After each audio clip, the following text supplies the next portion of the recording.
Welcome to the forgotten corners of the multiverse, where episodes lost to time and dimension tell stories that even the Citadel of Ricks preferred to bury. Tonight, we journey through the untold adventures that exist between the spaces of official canon, the quiet moments, the failed experiments, and the adventures too strange or too personal, even for Rick and Morty's usual chaos. These are the episodes that slip through cracks in reality, preserved only in the cosmic background radiation of infinite possibilities. Let these forgotten tales carry you gently into sleep as we explore what happens when the cameras stop rolling. The basement beneath the Smith, household secrets that even Rick prefers to keep buried, tucked away behind false walls, and quantum encryption that would take lesser minds centuries to decode. In this forgotten archive of audio recordings and experimental documentation, we discover the raw, unfiltered voice of Rick Sanchez during his most vulnerable moments. The sessions he never intended anyone to find, the confessions whispered to empty dimensions, and the desperate attempts at connection that his pride would never allow him to acknowledge in the light of day. The first recording was made 3 weeks after Rick's initial return to Beth's family, when the weight of his deception was still fresh enough to cause genuine psychological distress, rather than the practiced numbness that would later characterize his approach to emotional complexity. His voice carries none of the confident arrogance that defines his public persona, instead revealing the trembling uncertainty of a man who has forgotten how to be human after decades of playing God across infinite realities. The timestamp indicates 4:17 in the morning, that liminal hour when even the most hardened survivors find themselves confronting truths they spend daylight hours carefully avoiding. Rick's words come slowly at first, hesitant and fragmented as he struggles to articulate feelings that his scientific training never prepared him to analyze or categorize with any meaningful precision. He speaks about watching Morty sleep through the crack in the boy's bedroom door, studying the peaceful expression on his grandson's face, while wrestling with the knowledge that this child is not actually his grandchild, but rather a replacement for relationships that died with his original family decades earlier. The guilt in his voice is palpable as he describes the way Morty's unconscious trust in his supposed grandfather creates obligations that Rick feels simultaneously desperate to honor and terrified of betraying through his fundamental dishonesty about their connection. The early recordings reveal Rick's primitive attempts to process the emotional whiplash of returning to domestic life after years of multiversal violence and systematic murder. His descriptions of family dinner conversations are particularly poignant, highlighting his struggle to engage with mundane topics like Morty's school performance and Summer's social anxiety, when his own recent experiences involved the systematic elimination of entire civilizations. The cognitive dissonance between his roles as protective grandfather and cosmic-scale destroyer creates internal tensions that manifest in unexpected ways, moments of inappropriate laughter during serious family discussions, sudden departures from the house when emotional intimacy threatens to exceed his comfort levels, and an increasing reliance on alcohol as a buffer between his authentic reactions and the responses his assumed identity requires. One recording captures Rick's first attempt to teach Morty basic scientific principles in the garage workshop, an experience that should have been straightforward educational mentorship, but instead became a profound confrontation with the depth of his own psychological transformation. As he explains the fundamental properties of quantum mechanics to his 14-year-old grandson, Rick finds himself editing his explanations in real time to remove references to the practical applications he has developed for torture and murder across multiple dimensions. The innocent curiosity in Morty's questions forces Rick to remember what scientific wonder looked like before it became weaponized, creating moments of unexpected nostalgia for the person he had been before grief and revenge consumed his capacity for normal human relationships. The progression of recordings over several months documents Rick's gradual adaptation to family rhythms and his growing sophistication in maintaining his assumed identity, but also reveals the increasing psychological cost of sustained deception about his fundamental nature and motivations. His voice begins to carry the hollow quality of someone performing emotions rather than experiencing them, as genuine affection for his adopted family members becomes contaminated by strategic calculations about maintaining their loyalty and dependence. The love he feels for Morty is real, but it exists alongside cold analysis of how that relationship can be optimized to serve Rick's psychological needs while providing the boy with educational experiences that will be useful for their future adventures. Perhaps most disturbing are the recordings where Rick practices conversations he plans to have with family members, rehearsing responses to potential questions about his past, and carefully crafting explanations for his advanced technological capabilities that will satisfy their curiosity without revealing the true scope of his interdimensional activities. These practice sessions reveal the extent to which even his most intimate family interactions have become performances designed to maintain the illusion of normal grandfather-grandson relationships while concealing the fundamental alienation that makes authentic emotional connection increasingly difficult to sustain. The technical schematics scattered throughout Rick's basement archive provide visual evidence of his early attempts to develop portal technology that would be safe enough for family adventures, a project that required him to deliberately limit his own capabilities in order to protect people who lacked his experience with the psychological and physical dangers of interdimensional travel. These early portal guns were crude by Rick's standards, but represented genuine attempts to share his scientific achievements with his family without exposing them to the full implications of unlimited multiversal access. The detailed safety protocols and emergency procedures he developed during this period reflect a level of care and consideration that would largely disappear as his confidence in his ability to protect Morty through superior planning and technological dominance grew beyond reasonable bounds. One particularly revealing recording documents Rick's internal debate about whether to tell Morty the truth about their first-dimensional abandonment following the love potion disaster. His voice carries genuine anguish as he weighs the psychological benefits of honesty against the potential trauma that complete disclosure might inflict on someone still developing their understanding of identity and personal continuity. The decision to maintain the deception is presented not as simple selfishness, but as a form of protection, though Rick's own uncertainty about his motivations is evident in the way his justifications shift and evolve throughout the extended monologue.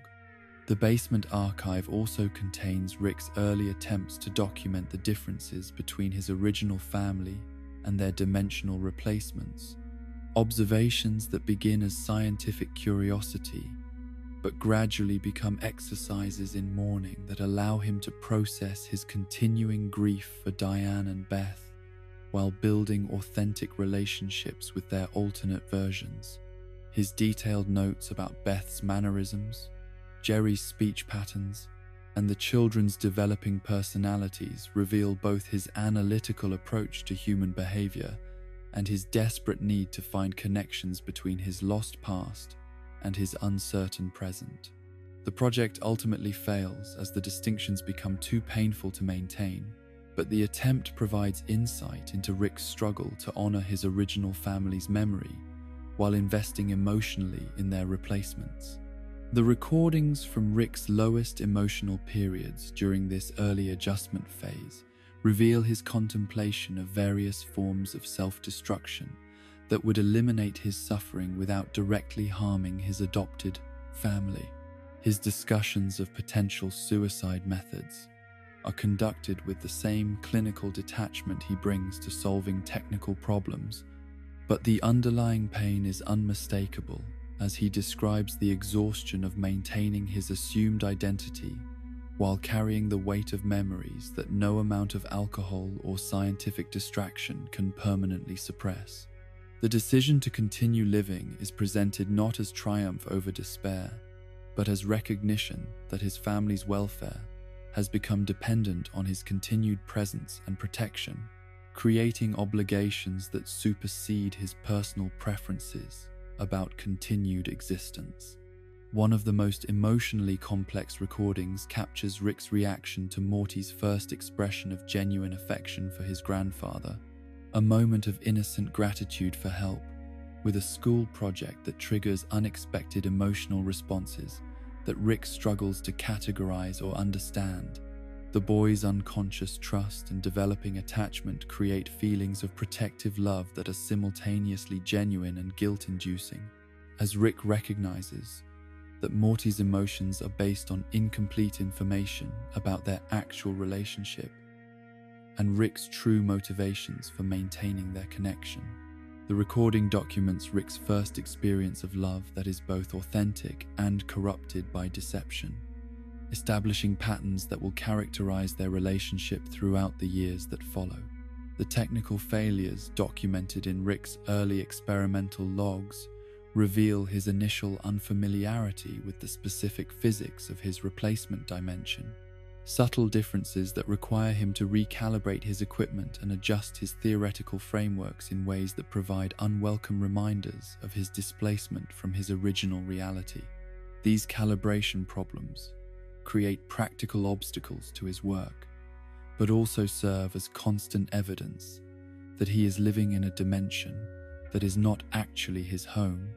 regardless of how perfectly it replicates the geography and social structures he remembers from his youth. The psychological impact of these daily reminders accumulates over time, contributing to his growing sense of alienation from the domestic life he is attempting to rebuild. Rick's audio documentation of his dreams during this period provides insight into his subconscious processing of trauma and guilt that his waking mind works desperately to suppress or rationalize. The recurring nightmares about Diane and Beth's deaths are interspersed with dreams where he is the one dropping the bomb through the portal, blurring the lines between victim and perpetrator in ways that reflect his growing recognition of the moral equivalency between himself and Rick Prime. These dream narratives reveal psychological conflicts that Rick's analytical approach to problem solving cannot adequately address, creating internal tensions that will eventually require resolution through action rather than continued introspection. The most haunting recordings document Rick's one-sided conversations with imagined versions of his original family, sessions where he attempts to explain and justify the choices he has made since their deaths while seeking forgiveness that can never actually be granted. His voice takes on the pleading quality of someone who knows their arguments are inadequate but cannot stop making them, as he tries to convince himself that Diane and Beth would understand his transformation into something they would likely find horrifying if they could witness his current behavior.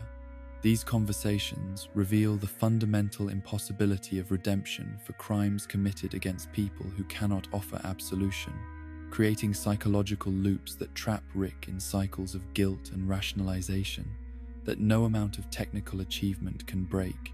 The final recordings in the basement archive document Rick's decision to stop making audio logs, a choice motivated not by resolution of his emotional conflicts, but by recognition that continued self-analysis was becoming counterproductive to his ability to function in his assumed role as family patriarch. His last entry acknowledges that the person he was before Diane and Beth's death is gone forever, and that the man he has become must find ways to build meaningful relationships despite the fundamental dishonesty that underlies his presence in his adopted family's lives. The recording ends with Rick's promise to himself to be the best grandfather he can manage to be, even if that person bears no meaningful resemblance to the father he had once hoped to become. These forgotten basement tapes reveal Rick Sanchez at his most human and most broken, struggling to reconcile his need for connection with his capacity for deception his love for his family with his fundamental inability to trust them with the complete truth about his identity and history. They document the early stages of relationships that will eventually provide him with purpose and meaning, while also revealing the psychological damage that makes those relationships simultaneously precious and ultimately unsustainable. When built on foundations of deliberate misrepresentation and carefully maintained lies, the morning began like any other in the Smith household, with Jerry stumbling through his usual routine of self-doubt and minor domestic failures, completely unaware that he was about to embark on the most significant adventure of his thoroughly unremarkable existence. The portal gun lay innocuously on Rick's workbench, where he had carelessly abandoned it after returning from a late-night expedition to acquire rare isotopes from a dimension where the periodic table had evolved along entirely different principles. Jerry's encounter with the device was purely accidental, the result of his well-intentioned but misguided attempt to organize Rick's chaotic workshop while the rest of the family slept peacefully upstairs. The first portal that Jerry accidentally opened deposited him in a dimension that appeared identical to his own reality in every visible detail, but the subtle wrongness became apparent when he encountered the other Jerry who lived there. This alternate version of himself possessed a quiet confidence that Jerry had never experienced, speaking with the measured authority of someone who had never questioned his own worth or struggled with the persistent anxiety that characterized Jerry's daily existence. The dimensional Jerry was successful in ways that seemed effortless rather than desperate, holding a position of genuine respect at his workplace, while maintaining relationships that were built on mutual admiration rather than resignation and compromise. Jerry's conversation with his successful counterpart revealed the profound impact that small differences in personal development could have on life outcomes, as this alternate version described making choices that Jerry had always considered but never possessed sufficient courage to implement. The dimensional Jerry had pursued his interests in advertising with genuine passion rather than treating them as consolation prizes for grander dreams that seemed perpetually out of reach. His marriage to Beth was characterized by intellectual partnership and emotional support, rather than the defensive antagonism that marked Jerry's own relationship with his wife. Most significantly, this Jerry had never developed the crippling self-doubt that made every achievement feel undeserved and every failure feel like confirmation of his fundamental inadequacy. The psychological impact of witnessing his own potential for fulfillment and success created emotional turbulence that Jerry was completely unprepared to process effectively. The recognition that happiness and competence were not permanently beyond his reach was simultaneously inspiring and devastating, forcing him to confront the extent to which his own choices and attitudes had contributed to the limitations that defined his existence. The alternate Jerry's casual mention of projects and relationships that represented Jerry's deepest unfulfilled longings highlighted how much of his dissatisfaction stemmed from internal barriers rather than external circumstances beyond his control. Jerry's attempt to leave this dimension and return to his own reality was complicated by his lack of understanding about how Rick's portal gun functioned, resulting in a series of random jumps that took him deeper into the multiverse, while providing increasingly surreal glimpses of the infinite variations possible within the basic framework of his existence. Each new dimension revealed different aspects of Jerry's potential for development and achievement, creating a mounting sense of existential vertigo as he struggled to understand why these alternate versions had succeeded where he had consistently failed. The Jerry he encountered in the third dimension had become a successful artist whose work was celebrated across multiple galaxies, having developed techniques for translating emotional experiences directly into visual media that transcended species barriers and linguistic limitations. This artistic Jerry possessed the same fundamental personality traits that characterized Jerry's own psychology, but channeled his sensitivity and emotional responsiveness into creative expression, rather than allowing them to become sources of vulnerability and self-consciousness. The conversation revealed that Jerry's capacity for deep feeling and empathetic connection, which he had always perceived as weaknesses that made him unsuitable for the competitive demands of modern life, were actually rare gifts that could be transformed into sources of strength and accomplishment when properly understood and developed. The fourth dimension presented Jerry with a version of himself who had become an interdimensional explorer and diplomat, using his natural inclination toward conflict avoidance and peaceful resolution to mediate disputes between civilizations whose differences seemed irreconcilable to more aggressive personalities. This Jerry had recognized that his aversion to confrontation was not cowardice, but rather sophisticated understanding of the psychological mechanisms that drove conflict, enabling him to develop innovative approaches to problem-solving that preserved dignity for all parties while achieving outcomes that satisfied everyone's essential needs. The work required exactly the kind of patient, emotional intelligence that Jerry possessed but had never learned to value appropriately. Perhaps most shocking was Jerry's encounter with a dimension where he had become an interdimensional warlord, ruling vast territories through strategic brilliance and ruthless efficiency that seemed completely incompatible with Jerry's understanding of his own capabilities and temperament. This militaristic Jerry explained that his rise to power had begun with the same analytical thinking that Jerry used to navigate office politics and family dynamics, but applied to larger scales and higher stakes until he developed skills that made him formidable rather than merely persistent. The transformation demonstrated that Jerry's attention to social dynamics and power relationships, when combined with confidence and clear objectives, could become tools for achieving remarkable influence and control. The psychological whiplash of witnessing these radically different versions of himself began to break down Jerry's established sense of identity and limitation, forcing him to question fundamental assumptions about his character and potential that had remained unchallenged since childhood. The evidence that he possessed capabilities for achievement and fulfillment that his own dimension had never allowed him to discover created cognitive dissonance that no amount of rational analysis could resolve satisfactorily. The multiverse was revealing that his mediocrity was not inevitable fate, but rather the result of specific circumstances and choices that could have developed differently under alternate conditions. Jerry's growing understanding of the multiverse's infinite possibilities was accompanied by increasing anxiety about his ability to return to his original dimension, as his random jumping had taken him so far from familiar realities that even basic physical laws were beginning to operate according to principles he could not comprehend or predict. The portal gun's controls remained mysterious to him despite his increasingly desperate attempts to understand their function,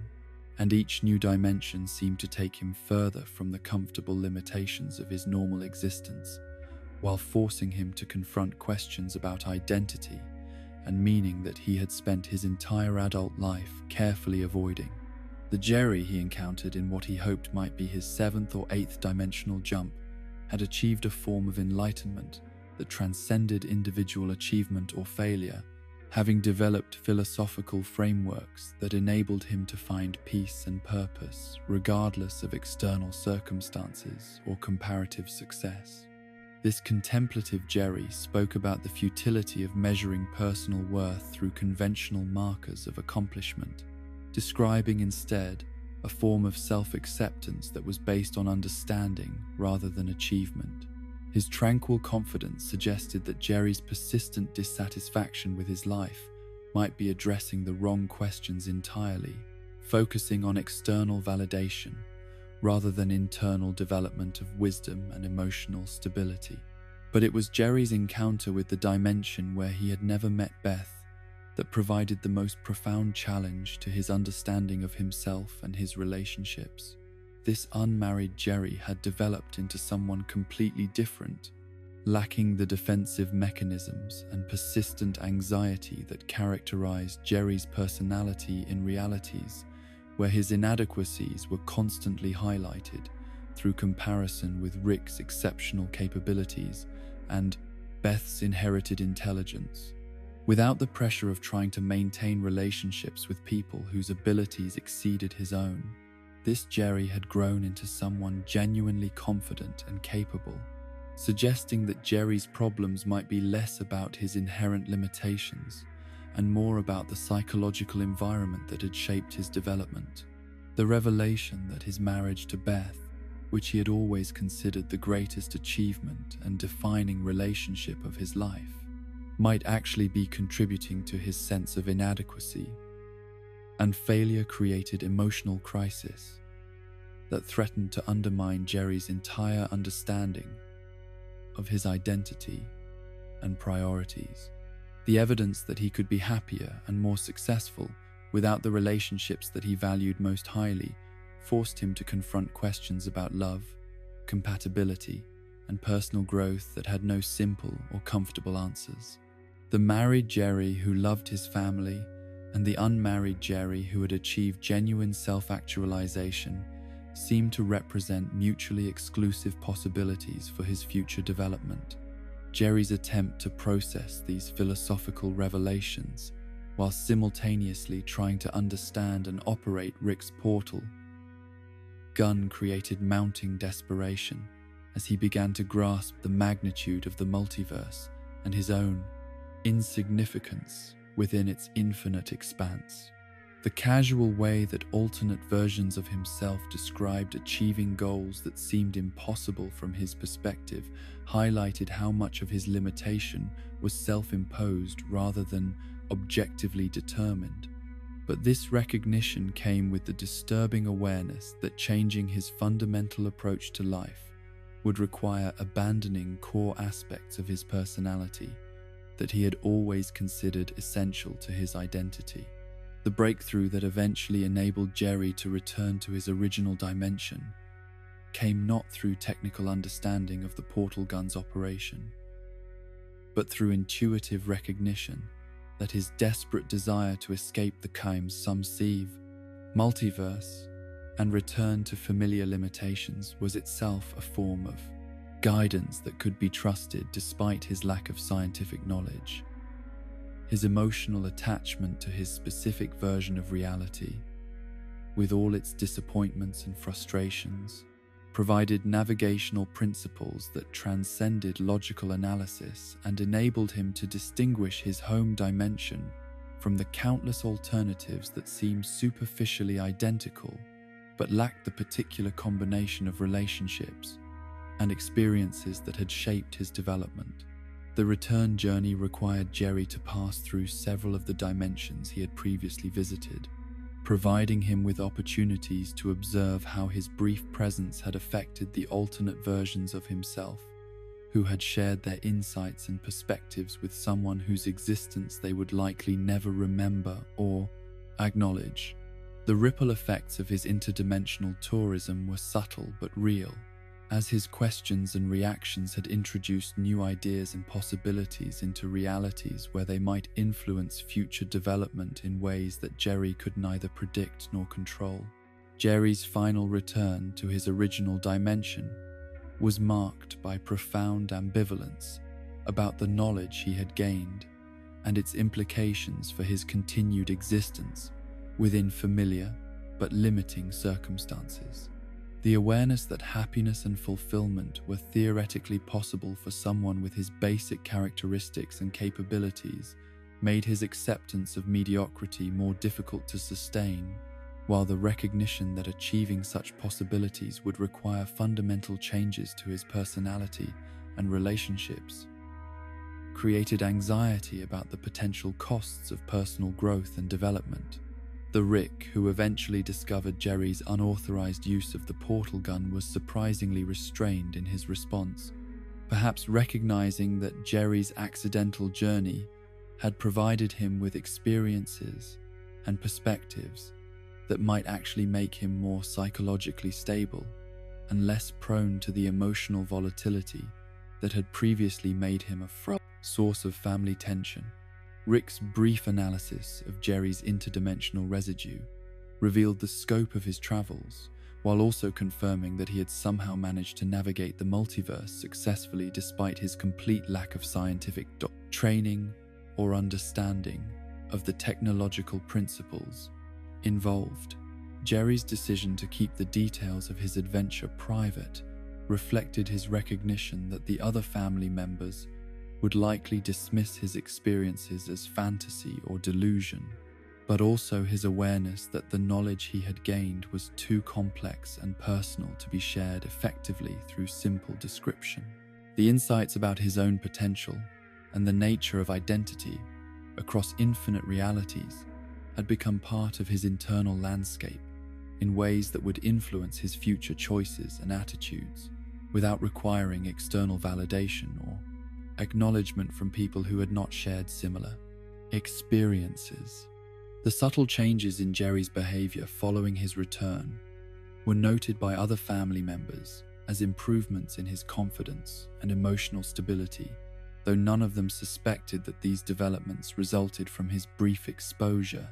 to alternate versions of himself who had achieved the kind of fulfillment that Jerry had always believed was permanently beyond his reach. His growing ability to respond to Rick's condescension and Beth's criticism with equanimity rather than defensive anger reflected his expanded understanding of the arbitrary nature of individual circumstances and the infinite possibilities that existed beyond the boundaries of their particular family dynamic. The discovery was entirely accidental, born from Summer's characteristic combination of teenage curiosity and complete disregard for boundaries that might protect her from knowledge she was not emotionally prepared to process. The neural interface that Rick had carelessly left connected to his workshop computer was designed for routine memory backup and analysis, a precautionary measure he had implemented after several close calls with dimensional entities capable of memory, manipulation, and psychological warfare. Summer's decision to experiment with the device during one of Rick's extended absences reflected her growing frustration with being excluded from the family's most significant adventures and her desperate need to understand the grandfather whose presence had fundamentally altered every aspect of their domestic existence. The initial connection was overwhelming, flooding Summer's consciousness with sensory data and emotional resonance that belonged to experiences she had never lived, but which felt more real and immediate than her own memories. Rick's neural patterns were unlike anything a normal human mind was designed to process, containing layers of trauma and knowledge that existed simultaneously across multiple dimensional frameworks, while maintaining coherence through sheer force of analytical willpower. The teenage girl who had always prided herself on her intellectual sophistication found herself completely unprepared for the cosmic scope of her grandfather's psychological landscape and the devastating personal history that had shaped his transformation from ordinary human being into something approaching a force of nature. The memories that Summer accessed first were fragments from Rick's early years with his original family, glimpses of domestic happiness that seemed almost impossibly innocent when viewed through the lens of everything that had followed their destruction. She experienced secondhand the profound contentment that Rick had felt while explaining scientific concepts to his young daughter, the quiet satisfaction of building inventions that were designed to help rather than harm, and the deep emotional security that had made Rick's original life worth living, despite its apparent limitations compared to the cosmic adventures that would later consume his existence. These positive memories created psychological anchoring that enabled Summer to process the traumatic material that would follow without losing her essential sense of identity and moral orientation. The transition from happiness to horror was abrupt and devastating, as Summer's neural exploration led her directly into Rick's memories of the day his family was murdered. The experience of watching Diane and Beth die was not filtered through Rick's psychological defenses or analytical detachment, but was instead raw and immediate, forcing Summer to confront the full emotional impact of loss and injustice that had motivated decades of multiversal violence and systematic revenge. The bombing that had destroyed Rick's family was experienced not as abstract historical event, but as present-moment trauma that created physical responses in Summer's own body, including nausea, trembling, and the kind of existential terror that accompanies direct confrontation with the randomness and cruelty that characterize much of existence across infinite realities. But perhaps more disturbing than witnessing the original tragedy was Summer's access to Rick's memories of the psychological transformation that had followed his family's death, the gradual erosion of his humanity through grief, and the systematic cultivation of coldness and calculation that had enabled him to function as an instrument of revenge across countless dimensions. She experienced from within Rick's consciousness the process of learning to suppress empathy and moral consideration when they interfered with tactical objectives, the development of analytical frameworks that treated other people as variables in equations rather than autonomous beings deserving of respect and consideration. The education in becoming a monster was more horrifying than any individual act of violence, because it revealed the methodical nature of Rick's corruption and the way that justified anger had gradually transformed into something indistinguishable from the evil it was supposed to be. Fighting. Summer's journey through Rick's memories of his multiversal killing spree was conducted with the same systematic thoroughness that characterized his approach to scientific investigation, providing her with detailed access to the planning, execution, and psychological aftermath of systematically murdering alternate versions of himself across hundreds of dimensions. The efficiency and coldness with which Rick had conducted his campaign of revenge was made more disturbing by her ability to experience his emotional responses during and after each kill, revealing the gradual numbing process that had enabled him to treat mass murder as routine problem-solving rather than moral catastrophe requiring genuine consideration and remorse. The discovery of Rick's encounter with the Citadel of Ricks and his rejection of their offer of community and mutual support provided Summer with insight into the choices that had isolated her grandfather from potential sources, understanding, and healing. Rick's decision to remain alone in his pursuit of revenge rather than accepting help from beings who shared his experiences and capabilities was revealed as pride and psychological damage rather than noble independence, highlighting how trauma had corrupted his capacity for healthy relationships and mutual vulnerability. The pattern of isolation and self-reliance that had seemed like strength was exposed as defense mechanism that prevented Rick from receiving the support and guidance he desperately needed to recover his capacity for normal human connection. Perhaps most shocking was Summer's access to Rick's memories of assuming Rick Prime's identity and integrating into their family, revelations that fundamentally challenged her understanding of their relationships and the authenticity of the emotional connections she had assumed were genuine expressions of familial love. The systematic deception that had enabled Rick to claim his place as their grandfather was revealed as elaborate performance designed to serve his psychological needs while providing him with emotional anchoring that would prevent complete descent into nihilistic violence. The love that Rick felt for Summer and her family was real, but was also instrumentalized in ways that treated them as therapeutic resources rather than autonomous people deserving of honesty and respect about the fundamental circumstances of their relationship.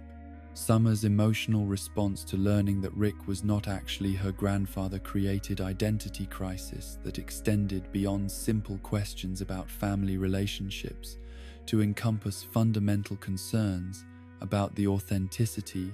and meaning of all her most important emotional experiences. The affection and respect she had developed for Rick were based on genuine appreciation for his intelligence and capabilities, but they were also contaminated by knowledge that their entire relationship was built on deception and Rick's casual disregard for her family's right to make informed decisions about their own lives and relationships. The recognition that she had been manipulated even while being genuinely cared for created psychological complexity that no simple emotional response could adequately address. The memories of Rick's early adventures with Morty provided Summer with disturbing insight into the systematic process by which her grandfather had gradually corrupted her brother's moral development and psychological stability through exposure to violence, danger, and philosophical frameworks that no adolescent should have been expected to process successfully. Rick's careful calibration of traumatic experiences to maintain Morty's emotional dependency while developing his capabilities as an adventure companion revealed sophisticated understanding of psychological manipulation disguised as educational mentorship and protective guidance. The pattern of escalating exposure to cosmic horror and moral complexity was designed to create the kind of person who could function as Rick's emotional anchor, while also serving as useful partner for increasingly dangerous, interdimensional activities. Summer's access to Rick's memories of dimensional abandonments and family replacements revealed the full scope of the casual attitude toward identity and continuity that had enabled him to treat even his most important relationships as ultimately dispensable when they became inconvenient or problematic. The burial of their own corpses and assumption of dead counterparts' identities was shown to be routine rather than exceptional, highlighting Rick's fundamental inability to value individual existence in ways that would prevent him from sacrificing particular versions of people he claimed to love, when broader strategic considerations made such sacrifices seem necessary or advantageous. The philosophical frameworks that Rick had developed to justify his actions and choices were revealed through Summer's neural exploration as elaborate rationalizations designed to enable continued functioning despite the accumulation of moral compromises and emotional betrayals that would have overwhelmed anyone who attempted to process them honestly. Rick's nihilistic worldview was not objective recognition of cosmic truth, but rather defensive mechanism that prevented him from acknowledging the extent to which his own choices and priorities had contributed to the suffering and instability that characterized his relationships with the people he claimed to care about most. Summer's growing understanding of Rick's psychological landscape was accompanied by increasing recognition of her own complicity in patterns of family dysfunction that she had previously attributed entirely to external circumstances and other people's choices.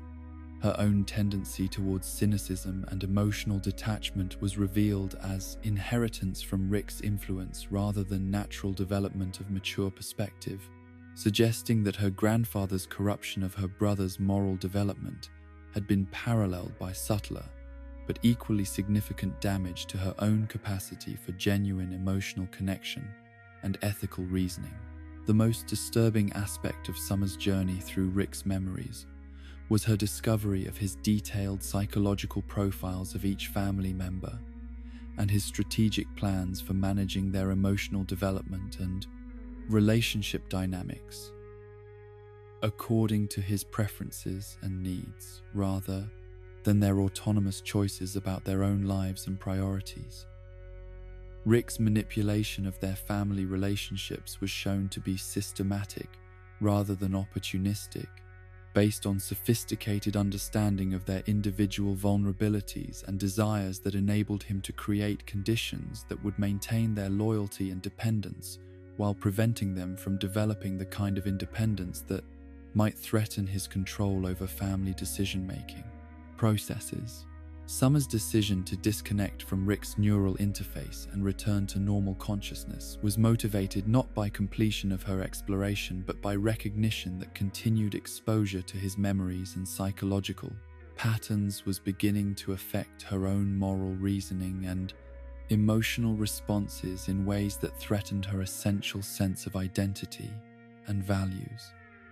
The process of absorbing Rick's experiences and perspectives was gradually making her more like him, creating empathy and understanding that were simultaneously valuable and dangerous because they normalized behaviors and attitudes that should have remained unacceptable regardless of their psychological origins or strategic justifications.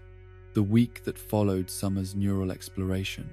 was characterized by her careful observation of family dynamics and interactions, with new awareness of the manipulation and deception that underlaid even their most apparently genuine moments of connection and mutual support. Rick's expressions of care and concern for family welfare were revealed as performance designed to maintain relationships that served his psychological needs, while other family members' responses to his guidance and protection were shown to be based on incomplete information about his motivations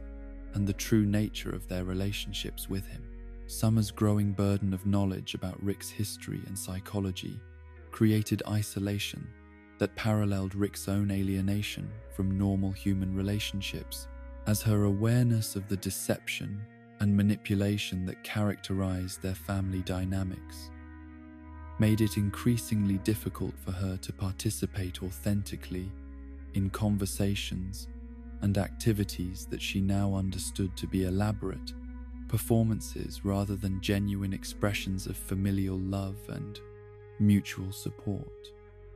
The empathy she had gained for Rick's situation was accompanied by growing resentment about the psychological burden that his secrets had imposed on her without her consent or adequate preparation. The decision to keep Rick's secrets rather than revealing them to other family members reflected Summer's recognition that the truth would likely destroy relationships and emotional stability that had become essential to everyone's psychological welfare, regardless of their foundation in deception and manipulation. The knowledge that Rick was not actually their grandfather would devastate Morty's sense of identity and belonging, while the revelation of his multiversal killing spree would fundamentally alter Beth's relationship with the father figure who had become central to her emotional and practical life. Summer's choice to protect Rick from the consequences of his own deception was motivated not by approval of his methods, but by understanding of the complex psychological factors that had shaped his choices and the recognition that exposing his secrets would cause more harm than maintaining his carefully constructed lies. Her silence became a form of complicity that created moral complexity in her own relationship with truth and family loyalty, forcing her to balance competing ethical obligations in ways that had no clear or satisfying resolution. The subtle changes in Summer's behavior and attitudes following her neural exploration with Rick's interface were noted by other family members as maturation and developing sophistication in her understanding of adult relationships and responsibilities, though none of them suspected that her apparent growth was actually the result of premature exposure to knowledge and psychological complexity that would normally require years of life experience to process successfully. Her increased empathy for Rick's position was accompanied by growing awareness of her own capacity for moral flexibility when protecting people she loved required accepting or concealing uncomfortable truths about their behavior and motivations. The burden of carrying Rick's secrets while maintaining normal family relationships created ongoing psychological stress that manifested in Summer's increased alcohol consumption, academic performance decline, and growing emotional distance from friends who seemed impossibly naive and sheltered compared to the cosmic scope of the knowledge she now carried about her family's true nature and history. The isolation that accompanied her deeper understanding of Rick's situation provided her with insight into the loneliness and alienation that had contributed to his transformation into someone whose superior knowledge and capabilities had severed his connection to normal human values and relationships. Summer's evolving relationship with Rick, following her unauthorized access to his memories, was characterized by unspoken mutual understanding and respect that transcended their previous grandfather-granddaughter dynamic, while also creating new forms of tension and responsibility that neither of them was fully prepared to manage successfully. Rick's gradual recognition that Summer possessed knowledge about his history and psychology that she had not been intended to discover created opportunities for more authentic communication between them, but also increased pressure on both of them to maintain deceptions that protected other family members from truths they were not emotionally equipped to process effectively. The week of silence that gave this forgotten episode its emotional weight was ultimately resolved not through revelation or dramatic confrontation, but through Summer's mature decision to accept the responsibility that came with forbidden knowledge, while using her understanding of Rick's psychology to provide him with forms of support and acceptance that he desperately needed, but could not directly request from family members who knew him only through his carefully maintained public persona. Her choice to love him, despite full knowledge of his history and capabilities, represented a form of unconditional acceptance that Rick had not experienced since the deaths of his original family decades earlier. The Citadel of Ricks maintained archives that extended far beyond their public repositories of interdimensional lore and technological specifications, hidden databases that contained psychological profiles, experimental records, and classified investigations that revealed the true scope of Rick's psychology when freed from conventional moral constraints and accountability to lesser beings. The Shadow Archive existed in dimensional spaces that were technically outside the Citadel's official jurisdiction, accessible only to Ricks, with sufficient clearance and psychological stability to process information that had driven several researchers to voluntary memory wipe or dimensional exile when the implications became too overwhelming to be integrate into their existing worldview and self-concept. The Department of Temporal Anomalies represented perhaps the most ethically questionable division within the Citadel's bureaucratic structure, staffed entirely by Ricks, who had demonstrated exceptional tolerance for moral flexibility and willingness to pursue scientific objectives regardless of their impact on individual welfare or dimensional stability. Their mandate was officially described as research into temporal mechanics and causality preservation, but their actual activities involved systematic experimentation with time manipulation technologies that enabled them to conduct studies that would have been impossible within normal ethical frameworks because of their devastating impact on test subjects and surrounding populations. The files contained within their restricted archives documented attempts by various Ricks to resurrect their deceased family members through temporal manipulation techniques that bypassed the normal limitations of death and causality. These projects invariably began with seemingly reasonable applications of advanced physics to address personal loss and grief,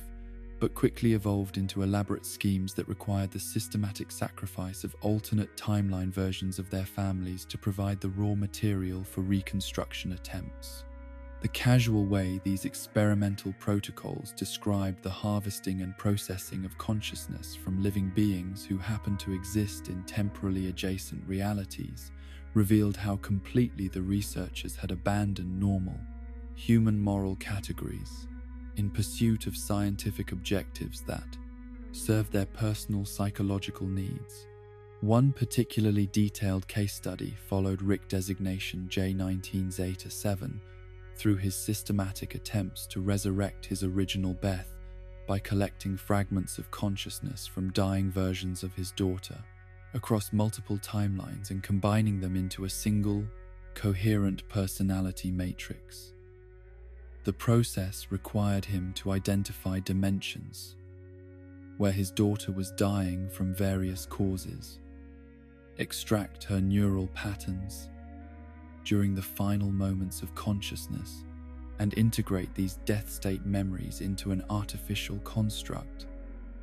that would theoretically contain all the essential elements of his lost child's personality and emotional development. The project consumed 17 years of research and required the deaths of over 300 alternate Beths before the researcher finally admitted that the resulting construct bore no meaningful resemblance to the daughter he remembered, and that his efforts had been motivated more by his inability to accept loss than by genuine possibility of successful resurrection. The psychological profiles contained within the Shadow Archive revealed patterns of Rick development that challenged the Citadel's official narrative about their intellectual and moral superiority relative to other forms of sentient life. The documentation showed that Ricks, who experienced significant personal trauma, were statistically more likely to develop the kind of advanced technological capabilities that enabled interdimensional travel and reality manipulation,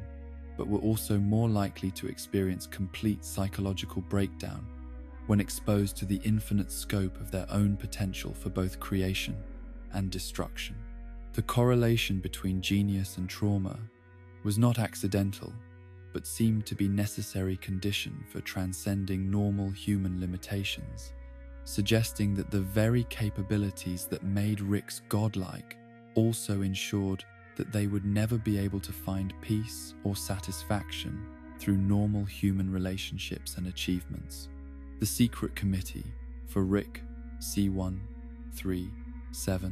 identity verification had been established following numerous reports of anomalous behavior and technological capabilities that exceeded standard Rick parameters,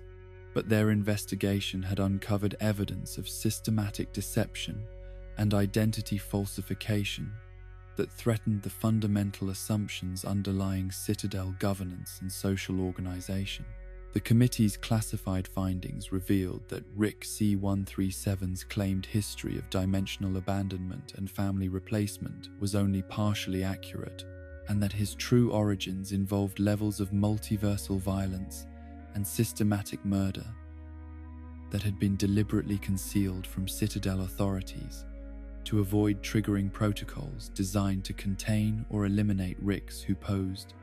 existential threats to dimensional stability. The moral philosophy, seminars that were secretly required for all Ricks working in sensitive positions, revealed the systematic process by which brilliant minds were gradually conditioned to accept increasingly extreme ethical compromises as necessary aspects of their intellectual and technological development. The curriculum began with abstract discussions of utilitarian calculations and the greater good, but quickly progressed to practical exercises in decision-making scenarios where normal moral constraints were presented as obstacles to optimal outcomes rather than essential guidelines for maintaining psychological and social stability. The graduation requirements included successful completion of projects that would have been considered war crimes if committed by beings of lesser intellectual capacity, but were classified as necessary research when conducted by Ricks, whose superior understanding supposedly justified their disregard for conventional ethical limitations. The Morty protection protocols, contained within the archive, represented perhaps the most disturbing evidence of systematic exploitation disguised as benevolent paternalism, revealing detailed psychological profiles of optimal Morty characteristics and comprehensive guidelines for maintaining emotional dependency and intellectual limitation that would ensure continued utility as adventure companions and emotional anchors for increasingly unstable Rick personalities. The protocols describe techniques for calibrating traumatic experiences to produce desired levels of resilience and compliance without triggering complete psychological breakdown or rebellious behavior that might threaten Rick authority and family stability. The research indicated that Mortys who were exposed to excessive trauma would develop coping mechanisms and independent thinking that made them less useful as emotional support systems, while Mortys who were insufficiently challenged would remain too naive and psychologically fragile to function effectively in dangerous interdimensional environments. The optimal balance required careful monitoring of each Morty's psychological development and systematic adjustment of adventure parameters to maintain the precise level of damage and growth that would produce maximum utility for their corresponding Rick, while preserving the innocence and emotional vulnerability that made the relationship psychologically satisfying for both parties.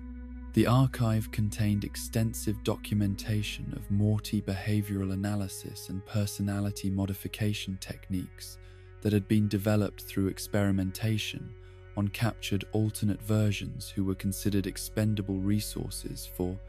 scientific investigation. The studies revealed that Morty psychology contained inherent instability that could be exploited to create various useful personality configurations, depending on the specific needs and preferences of their Rick partners. Some modification protocols produced Mortys who were more aggressive and capable of independent action during dangerous situations, while others created enhanced emotional sensitivity and dependency that provided their Ricks with more satisfying interpersonal relationships and psychological support. Perhaps most disturbing were the files documenting Rick suicide rates and their correlation with Morty loss or psychological development beyond optimal parameters. The statistics revealed that Ricks who lost their Mortys through death or abandonment were significantly more likely to engage in self-destructive behavior or dimension abandonment, unless replacement Mortys were provided within specific time intervals. The data suggested that the Rick-Morty relationship was not simply beneficial companionship, but had become psychological dependency that was necessary for maintaining basic functionality and preventing complete descent into nihilistic violence or catatonic withdrawal from reality. The Bureau of Dimensional Cleanup maintained extensive records of realities that had been damaged or destroyed through Rick experimentation and the systematic process by which evidence of such damage was concealed from potential oversight, authorities, or beings who might attempt to hold Ricks accountable for the consequences of their activities. The cleanup protocols ranged from simple memory wipe operations for isolated witnesses to complete temporal revision of dimensional histories when the scope of damage was too extensive to be addressed through conventional methods. The casual efficiency with which entire civilizations were eliminated or modified to conceal Rick activities revealed the extent to which other forms of life were considered completely expendable when their existence created inconvenience for Rick objectives or psychological comfort. The psychological evaluation reports contained within the archive documented systematic testing of Rick personalities to identify individuals who were unsuitable for Citadel membership due to excessive moral flexibility or insufficient capacity for cooperative behavior within bureaucratic structures. The rejected candidates were often the most brilliant and capable Ricks, but their inability to function within social constraints made them threats to Citadel stability and authority that required careful monitoring or elimination when their activities began to attract unwanted attention from forces beyond Rick control or understanding. The Interdimensional Ethics Committee existed primarily to provide legal and philosophical justification for activities that would have been considered completely unacceptable by any normal moral framework, but their carefully crafted rationalizations enabled Ricks to maintain psychological coherence while engaging in behavior that served their personal interests at the expense of countless beings whose suffering was dismissed as inevitable, collateral damage in pursuit of greater scientific understanding and technological advancement. The committee's published guidelines provided systematic methods for evaluating moral decisions according to criteria that prioritized Rick welfare and intellectual development over all other considerations, while maintaining the prioritized on-pay appearance of sophisticated ethical reasoning. The files revealed that the committee's primary function was not actually determining right and wrong, but rather providing psychological cover for Ricks who retained enough moral sensitivity to experience discomfort about their choices and needed intellectual frameworks that would enable them to continue functioning without addressing the fundamental contradictions between their values and their behavior. The elaborate philosophical arguments contained in their reports were designed to confuse and deflect rather than illuminate, creating cognitive barriers that prevented clear thinking about moral responsibility and the true costs of unlimited technological power, unconstrained by accountability to beings who were affected by Rick decisions and activities. The Shadow Archive also contained extensive documentation of failed attempts to establish relationships with non-Rick civilizations based on mutual respect and cooperation, rather than exploitation and control, revealing that even Ricks, who began with good intentions and genuine desire for ethical behavior, were gradually corrupted by their technological superiority and the practical advantages that came from treating other beings as resources rather than partners. The pattern was so consistent across different Rick personalities and circumstances that it suggested inevitable psychological consequences of possessing capabilities that far exceeded those of surrounding populations. The research indicated that intellectual and technological superiority created isolation and alienation that eventually overwhelmed any initial commitment to ethical behavior or social responsibility, as Ricks discovered that maintaining normal relationships required continuous self-limitation and acceptance of outcomes that could be easily improved through application of superior knowledge and capabilities. The temptation to solve problems through technological intervention, rather than allowing others to develop their own solutions, created dependency relationships that gradually transformed well-intentioned assistance into subtle but comprehensive control over the lives and choices of supposedly autonomous beings. The Archive's psychological profile database contained detailed analysis of Rick personalities who had managed to maintain relatively stable relationships and ethical behavior over extended periods,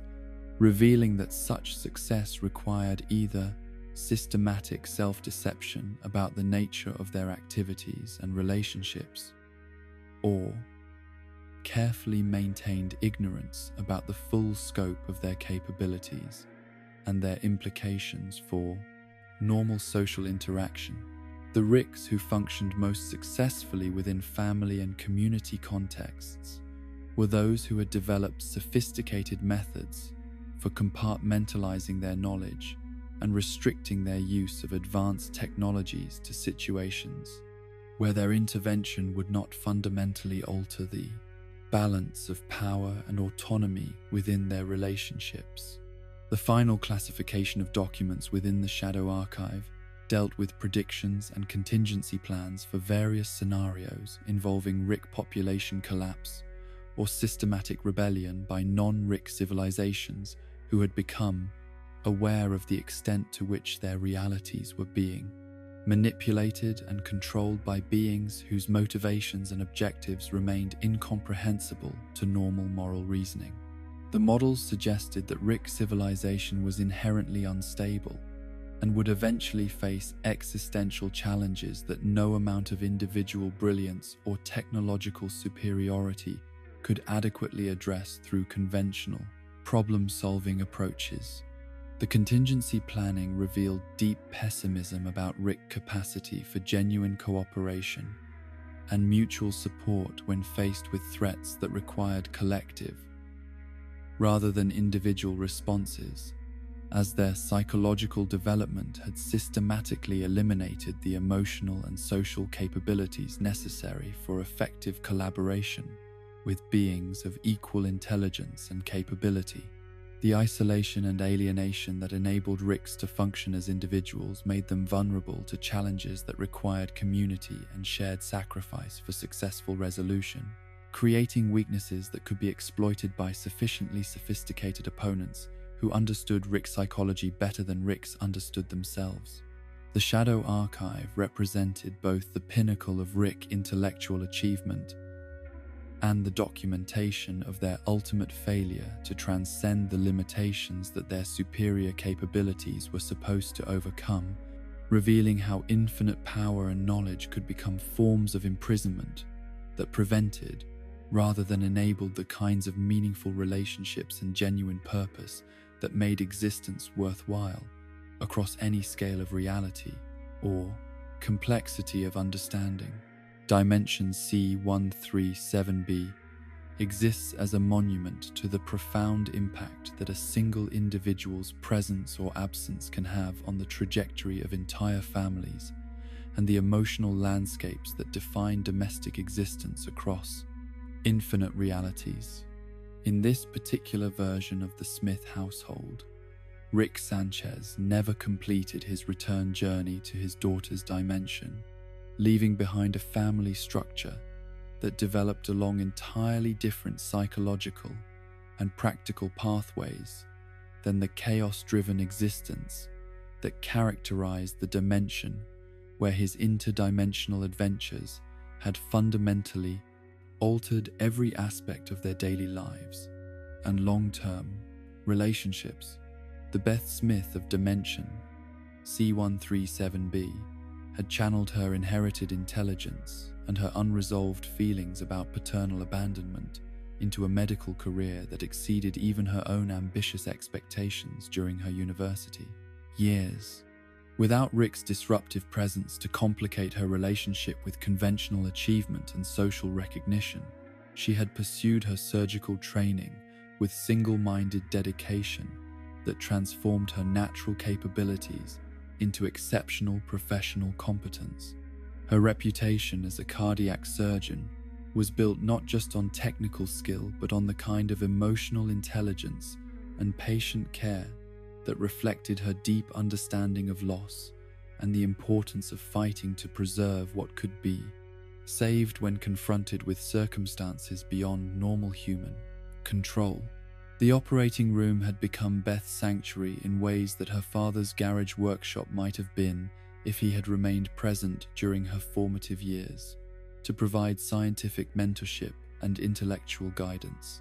Her surgical procedures were conducted with the same methodical precision and innovative problem-solving that characterized Rick's approach to interdimensional technology, but channeled toward healing, rather than manipulation or control over cosmic forces. The lives she saved through her medical interventions provided her with the kind of meaningful purpose and validation that Rick's approval might have offered, while also allowing her to maintain normal human relationships and emotional connections that were uncomplicated by exposure to multiversal perspectives and nihilistic philosophy. Beth's marriage to Jerry, in this dimension, had evolved into genuine partnership based on mutual respect and complementary strengths, rather than the defensive antagonism and persistent disappointment that marked their relationship in realities where Rick's presence created constant comparison and psychological pressure that highlighted Jerry's limitations while undermining his contributions to family stability and emotional support. Without Rick's condescension and casual dismissal of Jerry's value as husband and father, Jerry had developed confidence in his role and capabilities that enabled him to provide the kind of emotional grounding and practical assistance that Beth needed to balance her demanding career with her responsibilities as mother and wife. Jerry's professional development had followed a more stable and ultimately satisfying trajectory in the absence of Rick's disruptive influence on family dynamics and his casual destruction of Jerry's self-confidence through constant reminders of intellectual and practical inadequacy. The advertising career that Jerry had pursued with genuine enthusiasm had provided him with opportunities to apply his natural understanding of human psychology and social dynamics in ways that were valued and rewarded by colleagues, clients who recognized his abilities without comparing them unfavorably to impossible standards of genius and technological capability that no normal human could be expected to match or even comprehend. The Jerry of Dimension C137b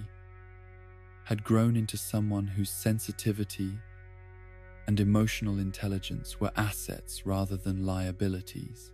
enabling him to develop advertising campaigns that connected with audiences on deep psychological levels, while also providing his family with the kind of consistent emotional support and practical guidance that created stability, security for everyone's psychological development. His relationship with Beth was characterized by the kind of mutual appreciation and shared decision-making that healthy marriages require, while his role as father provided him with purpose and validation that reinforced, rather than undermined, his sense of personal worth and competence. Summer's development in this dimension had proceeded along pathways that allowed her natural intelligence and social sophistication to flourish without exposure to the cynical worldview and premature philosophical complexity that Rick's presence had imposed on her counterpart in other realities. Her teenage years were marked by the normal challenges of identity formation and social navigation, but without the additional burden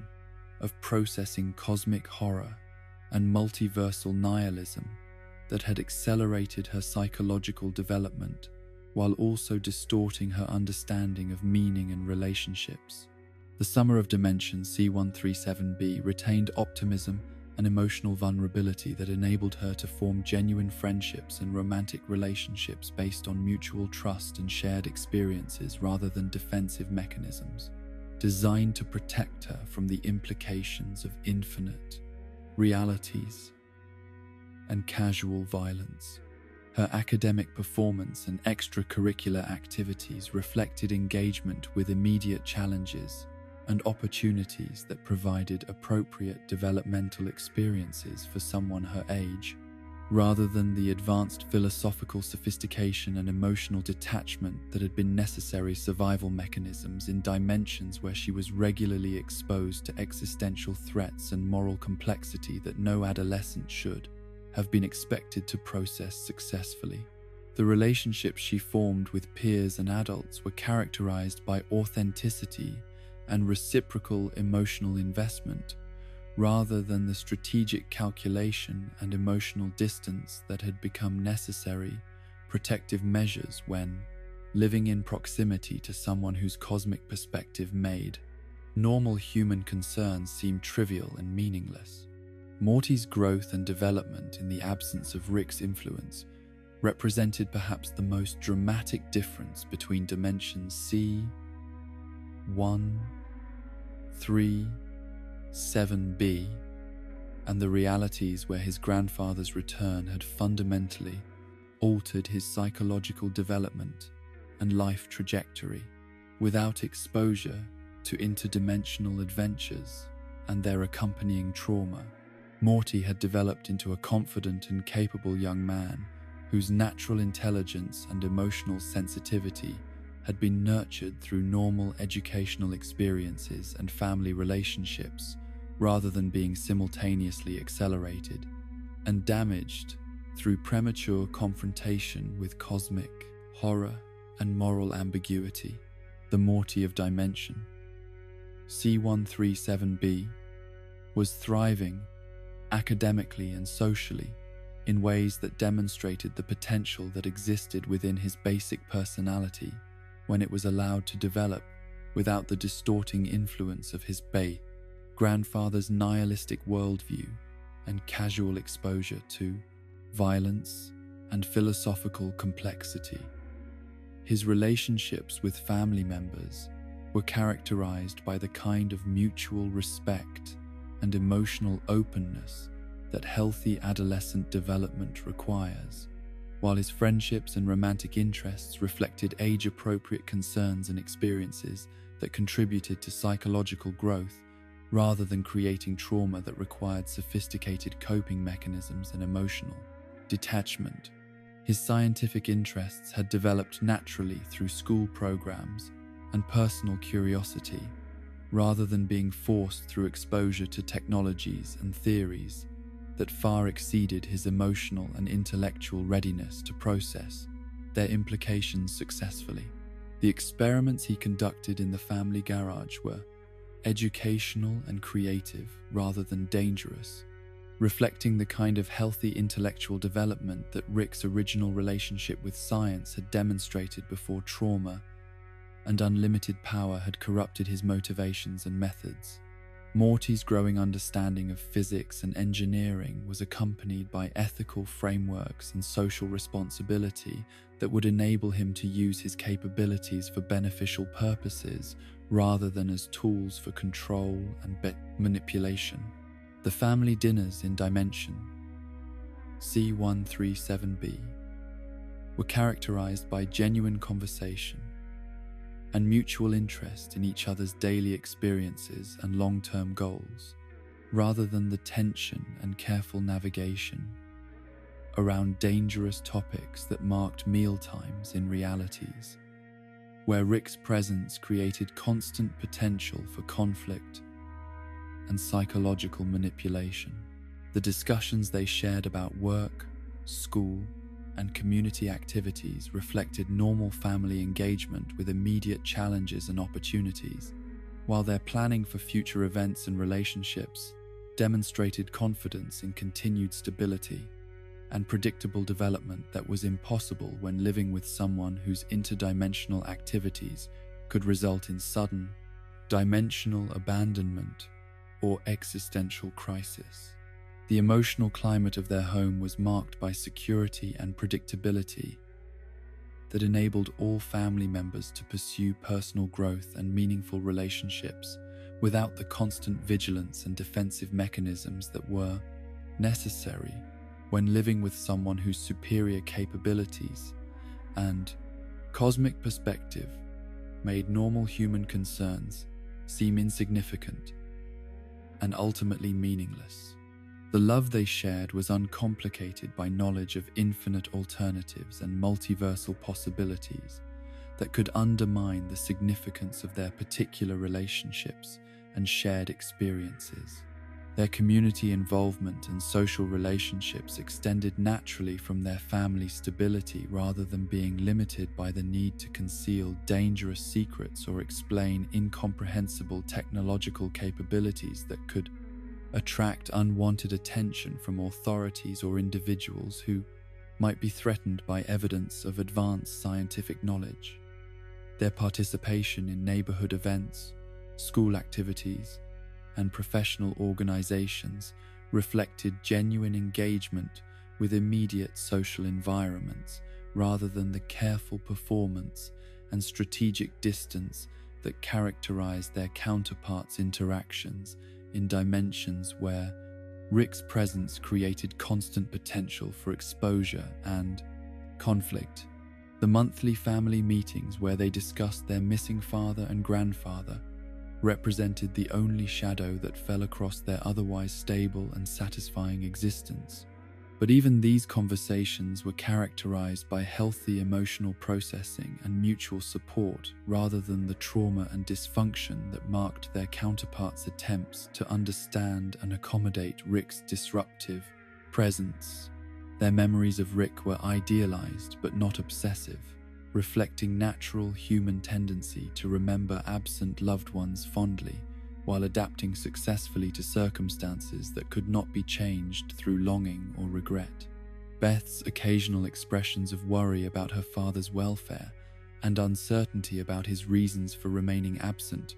were balanced by her recognition that their family had developed into something healthy and fulfilling that might not have been possible if Rick's presence had created the kind of complications and challenges that his superior capabilities and psychological damage typically imposed on domestic relationships. Her professional success and personal happiness had been achieved through her own effort and the support of people who valued her for her individual qualities rather than her relationship to someone whose genius overshadowed normal human accomplishment and made conventional achievement seem insignificant by comparison. Jerry's reflections on Rick during these family discussions revealed his complex feelings about the father-in-law he had never really known, but whose absence had enabled his own growth into someone confident and capable, rather than constantly defensive about his limitations and inadequacies. His recognition that Rick's return might disrupt the stability and happiness they had achieved created ambivalence about longing for reunion versus protecting what they had built together through their own efforts and mutual support. The Jerry of Dimension C137b understood that his role in the family was valuable and appreciated rather than merely tolerated as necessary inconvenience. Summer and Morty's curiosity about their grandfather was tempered by their satisfaction with family relationships that provided them with appropriate guidance and support for their developmental needs without exposing them to experiences and knowledge that would have accelerated their psychological growth, while also creating trauma and philosophical complexity that they were not emotionally prepared to process successfully. Their questions about Rick reflected normal interest in absent family members rather than desperate need for intellectual validation or protection from threats that exceeded normal human capability to understand or address through conventional means. The happiness that characterized Dimension C137b was not the result of ignorance or limited understanding, but rather reflected the psychological benefits that came from developing within relationships that were scaled appropriately to human, emotional, and intellectual capabilities. Their problems were real but manageable. Their conflicts were significant but resolvable, and their achievements were meaningful because they represented genuine personal growth and mutual support, rather than being overshadowed by exposure to cosmic-scale perspectives that made normal human concerns seem trivial and ultimately meaningless. The love they shared was authentic and reciprocal, rather than being complicated by deception, manipulation, or the kind of dependency relationships that developed when one person possessed capabilities so far beyond the others that normal partnership became impossible to maintain. Their emotional connections were based on genuine understanding and appreciation rather than strategic calculation about psychological needs and dependency management that characterized family relationships in dimensions where Rick's presence created imbalances that could only be managed through careful control rather than mutual respect and authentic vulnerability. As evening settled over Dimension C137b, and the Smith family gathered for another peaceful dinner, filled with conversation about ordinary concerns and shared planning for predictable futures. Their contentment represented not just personal happiness, but also evidence of what human relationships could achieve when they were allowed to develop without the distorting influence of unlimited power and cosmic knowledge that Para transformed even genuine love into forms of psychological manipulation disguised as protection and guidance. The extended therapy sessions that Dr. Wong conducted with the Smith family represented a profound departure from her usual practice of brief interventions and crisis management. but the psychological complexity revealed during their initial family session had convinced her that genuine healing would require sustained exploration of generational trauma patterns and the systematic dysfunction that had developed around Rick's presence in their domestic environment. The individual sessions she scheduled with each family member were designed to create safe spaces where deeply buried emotional material could surface without the defensive mechanisms and performative dynamics that characterized their interactions. When gathered together as a supposedly functional unit, Rick's resistance to psychological insight during his individual sessions was both predictable and revealing, manifesting not as simple refusal to participate, but as sophisticated intellectual sabotage of therapeutic processes through deliberate misdirection, philosophical debate, and the kind of analytical detachment that treated his own emotional experiences as interesting theoretical problems rather than sources of genuine psychological pain that required acknowledgement and processing. His attempts to engage Dr. Wong in discussions about the nature of consciousness and the arbitrary construction of meaning in infinite realities were transparent efforts to avoid confronting the specific personal losses and moral compromises that had shaped his Pounder's transformation from loving father into something approaching a cosmic force of destruction, disguised as protection and guidance. The breakthrough in Rick's therapeutic resistance came not through direct confrontation of his defensive strategies, but through Dr. Wong's patient willingness to engage with his intellectual frameworks while gradually introducing questions that forced him to acknowledge the emotional costs of his philosophical positions and their practical implications for his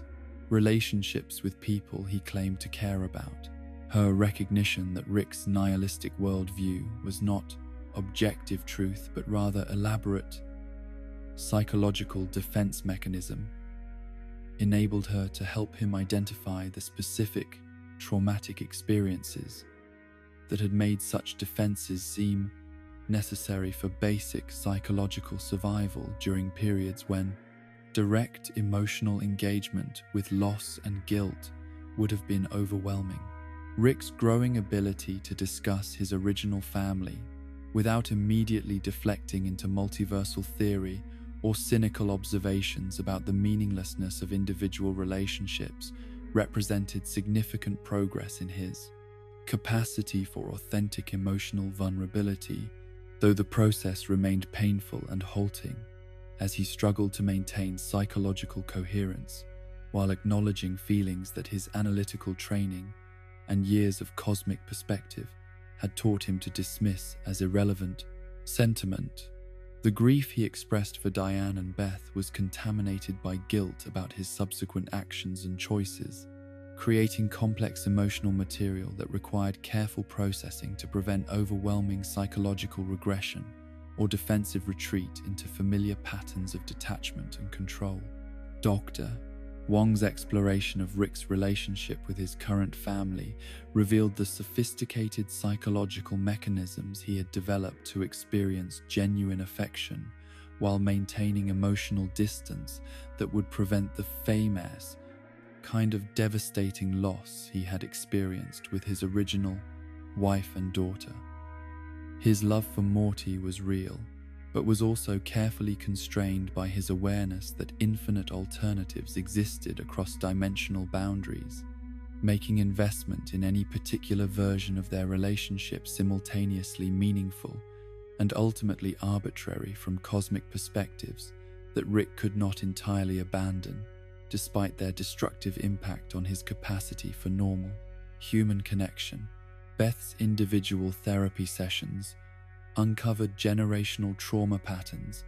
that extended beyond her direct experiences with Rick to encompass inherited psychological structures that had been passed down through family systems, characterized by emotional unavailability, intellectual superiority, used as defense against vulnerability, and the kind of conditional love that was dependent on performance and achievement,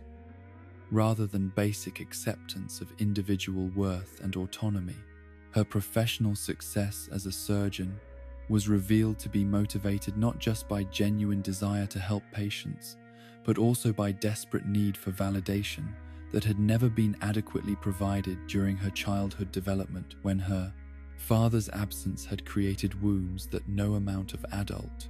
accomplishment could fully heal. The exploration of Beth's relationship with Jerry revealed her unconscious recreation of family dynamics that replicated the emotional distance and conditional acceptance that had characterized her childhood experiences with abandonment and inadequacy. Her tendency to dismiss Jerry's contributions to family stability, while simultaneously depending on his emotional support, reflected patterns learned during her formative years, when love was associated with intellectual performance, practical capability, rather than mutual vulnerability and reciprocal care. The recognition that she had been unconsciously punishing Jerry for not being Rick, while also resenting Rick for not being the father she had needed, created cognitive dissonance that required careful therapeutic processing to prevent overwhelming guilt and self-recrimination. Beth's growing awareness of her role in perpetuating family dysfunction through her own defensive mechanisms and unrealistic expectations enabled her to begin developing more authentic relationships with both Jerry and her perpetuating family children, but the process was complicated by her continued ambivalence about Rick's influence on their family dynamics and her uncertainty about whether healing was possible while maintaining relationships that had been built on foundations of deception and psychological manipulation. Her desire to protect her children from the kind of abandonment trauma she had experienced conflicted with her recognition that Rick's presence created different but equally significant psychological risks that no amount of careful management could completely eliminate. Morty's therapy sessions revealed the full extent of psychological trauma that had accumulated through his exposure to interdimensional adventures and their accompanying violence, moral complexity, and existential horror that no adolescent should have been expected to process successfully without developing sophisticated defense mechanisms that distorted his normal, emotional, and social development.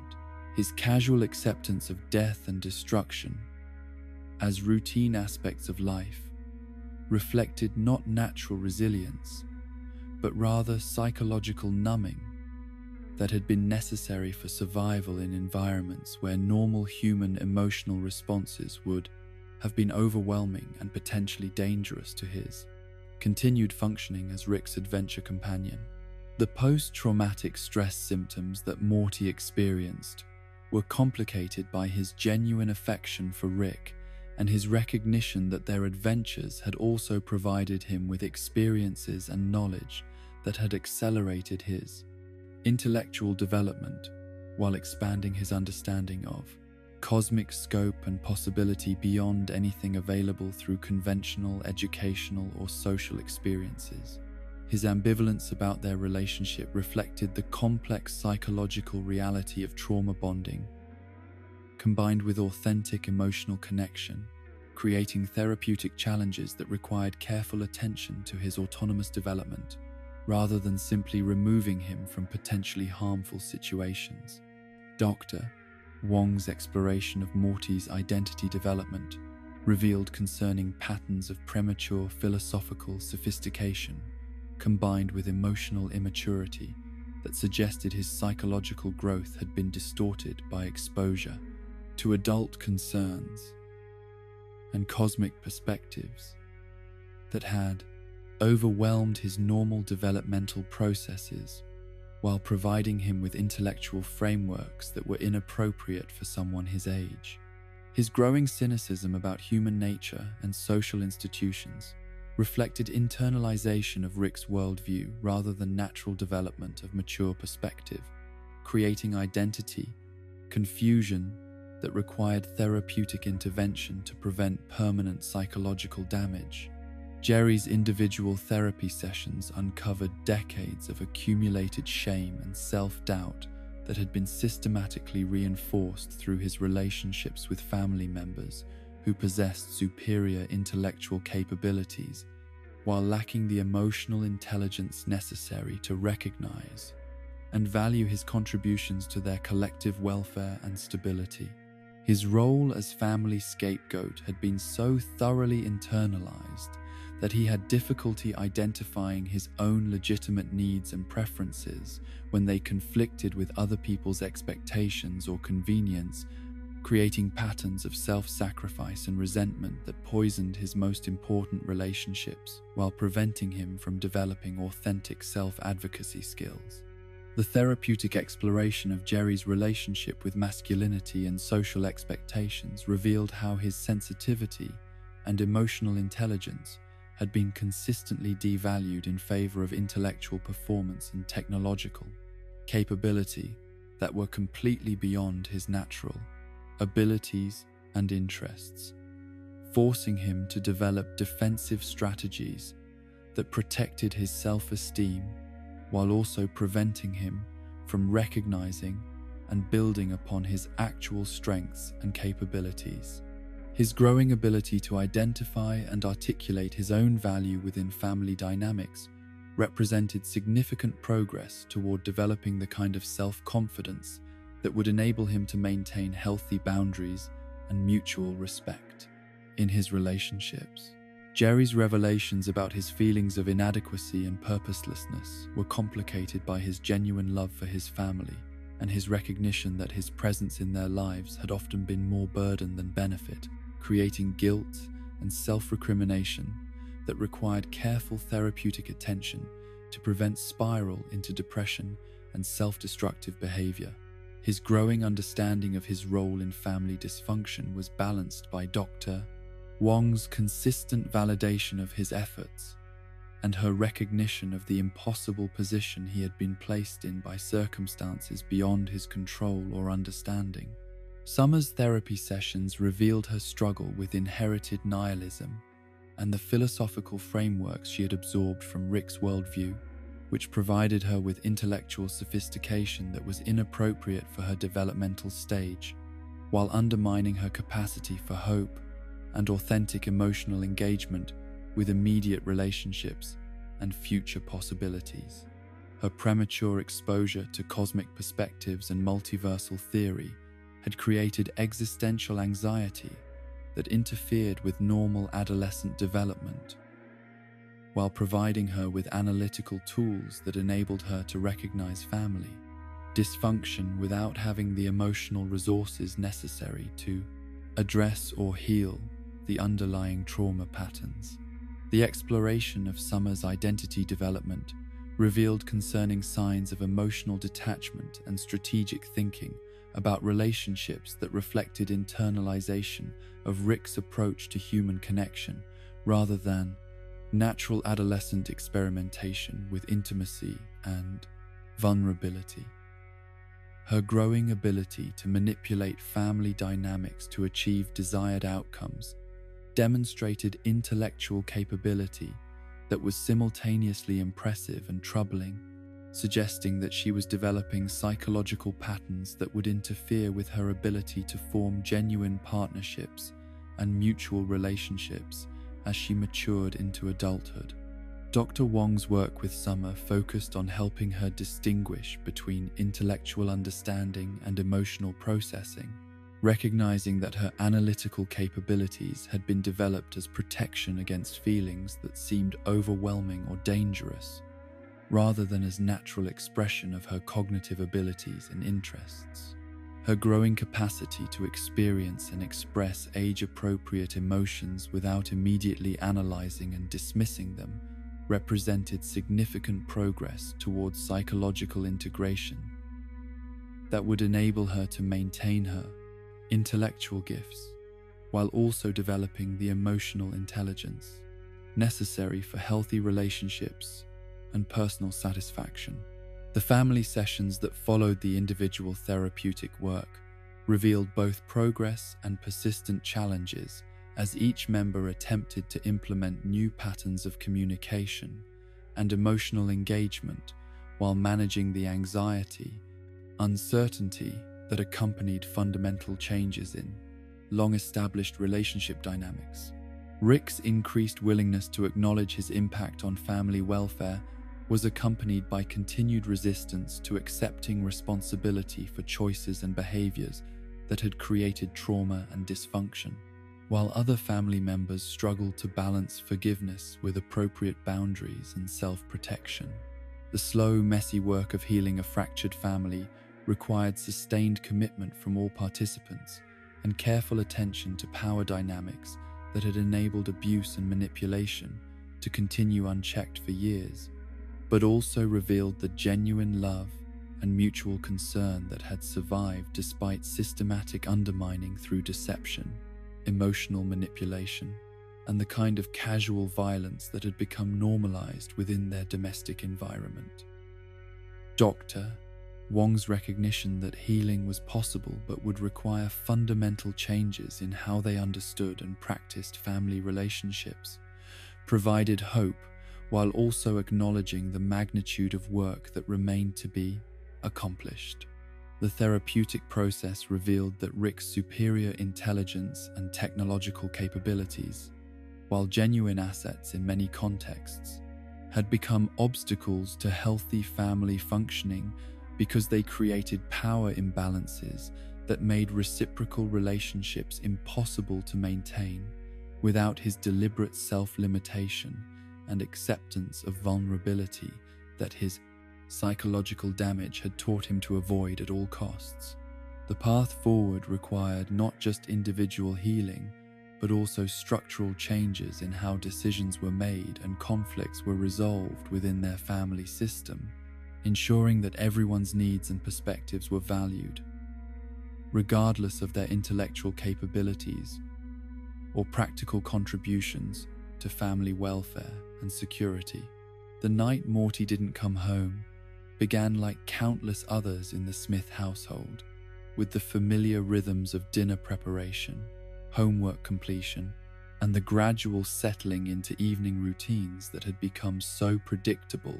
that their absence created immediate and overwhelming anxiety for family members who had grown accustomed to the security of knowing where everyone was and what they were doing at any given moment. Rick's initial assumption that Morty was simply running late from school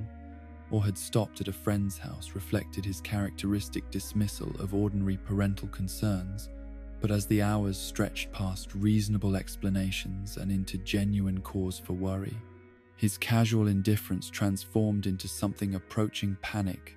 that revealed the depth of his psychological dependence on his grandson's presence and availability.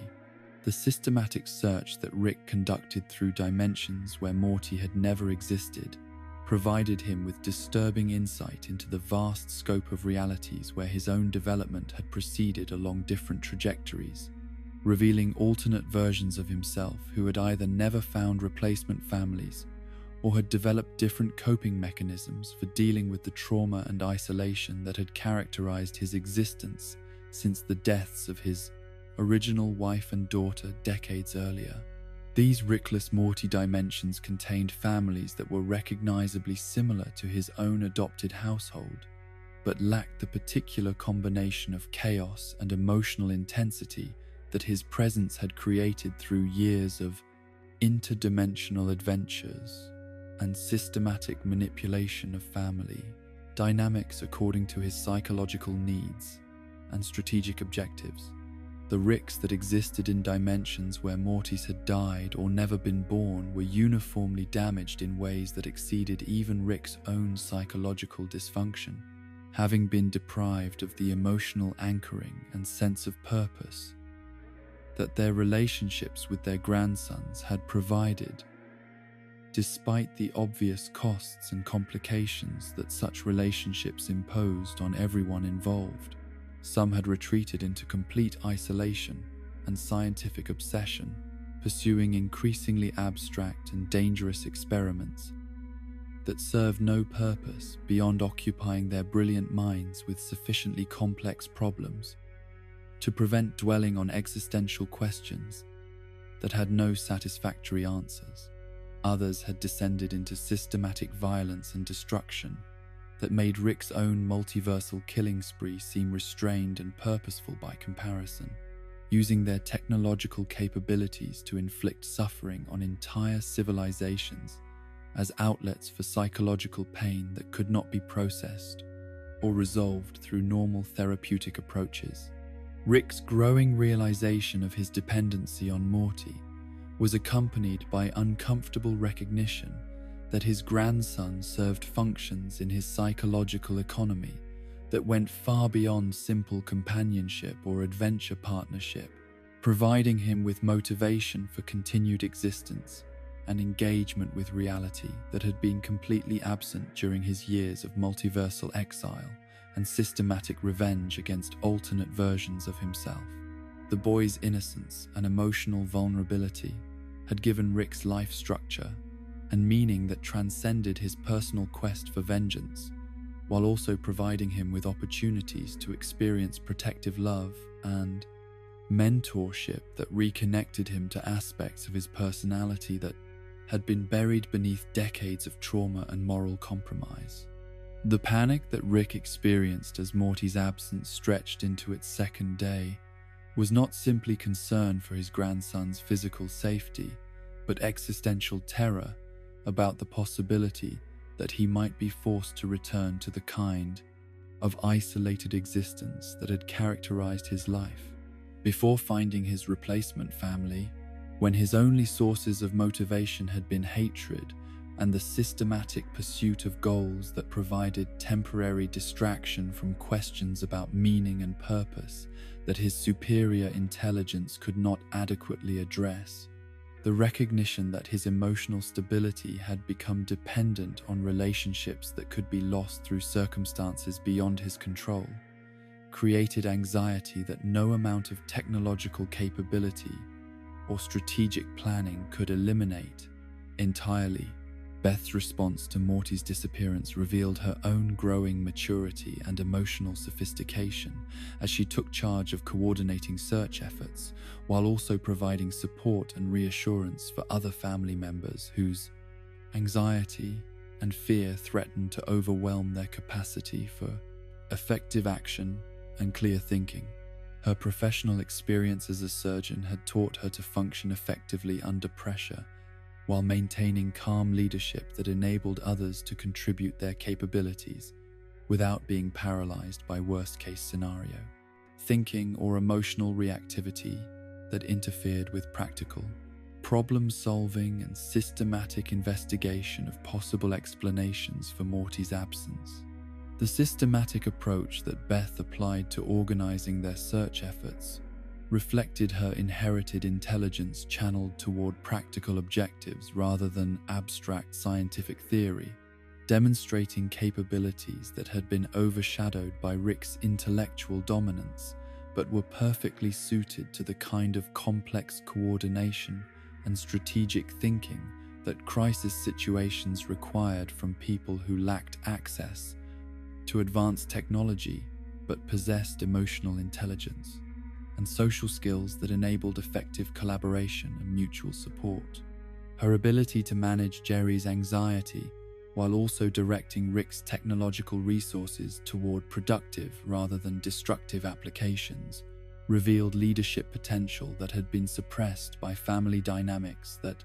consistently devalued normal human capabilities in favor of cosmic-scale genius and technological superiority. Jerry's role during Morty's absence demonstrated his capacity for emotional support and practical assistance that became particularly valuable when other family members were too overwhelmed by fear and uncertainty to maintain basic household functions and care for Summer's emotional needs. While the adults focused on search, coordination, and investigation of potential explanations for Morty's disappearance, his experience with feeling inadequate and overlooked had paradoxically prepared him to function effectively in crisis situations, where conventional markers of success and capability became irrelevant compared to simple availability and willingness to provide whatever assistance was needed without demanding recognition or validation for his contributions. The different coping mechanisms that each family member developed during Morty's absence revealed both their individual psychological strengths and the ways that their relationships had been shaped by years of exposure to Rick's approach to problem solving through technological intervention rather than emotional processing and mutual support. Summer's tendency toward analytical detachment and strategic thinking about worst-case scenarios reflected her internalization of Rick's intellectual frameworks, while Jerry's focus on maintaining daily routines and emotional availability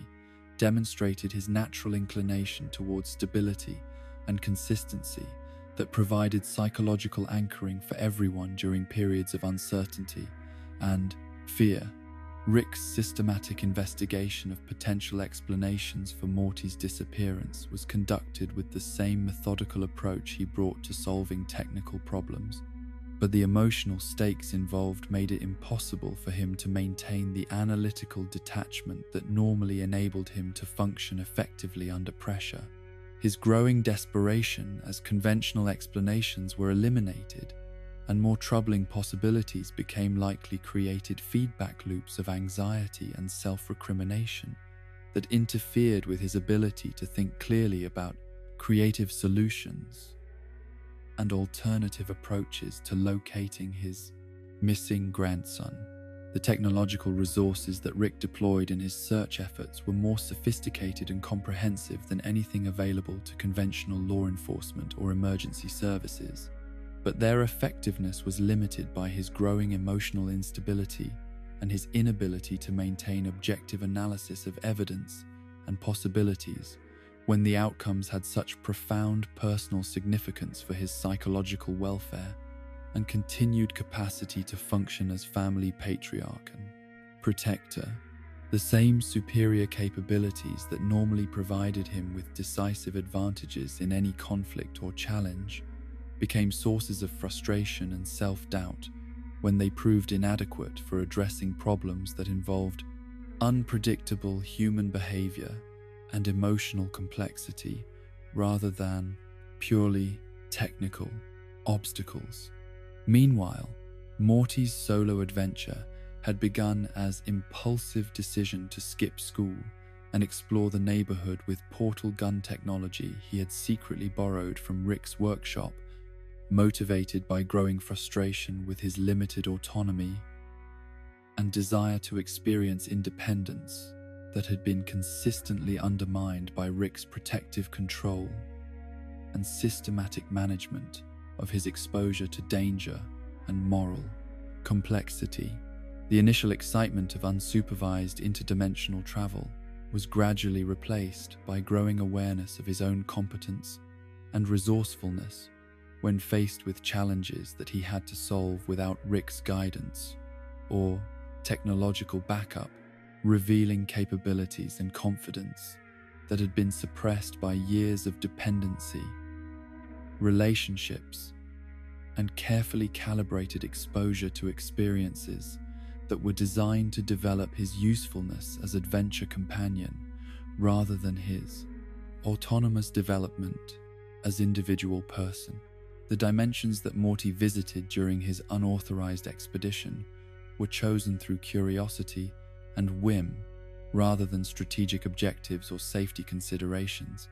providing him with unfiltered exposure to the vast scope of multiversal possibilities without Rick's editorial judgment about what experiences were appropriate for his age and psychological development. The random nature of his dimensional jumping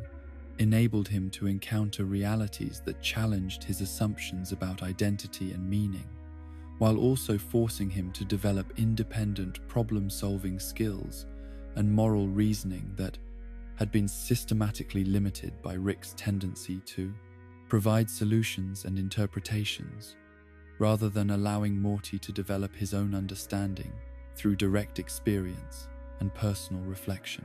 The confidence that Morty developed during his solo adventure was not based on acquisition of advanced technological capabilities or cosmic knowledge, but rather on recognition of his own capacity for ethical reasoning and emotional intelligence that enabled him to navigate complex social and moral situations without compromising his essential values or causing unnecessary harm to beings who were affected by his choices and actions. His growing awareness of his own competence created psychological independence that would fundamentally alter his relationship with Rick upon his return, establishing foundations for more balanced and reciprocal family dynamics based on mutual respect rather than dependency and control. The civilizations and individuals that Morty encountered during his solo journey provided him with perspective on Rick's approach to interdimensional travel and problem-solving that highlighted both its effectiveness and its costs in terms of relationship damage and moral compromise that had been normalized through years of exposure, but were revealed as neither necessary nor inevitable when alternative approaches were tested through direct experience. The beings who treated Morty with kindness and respect,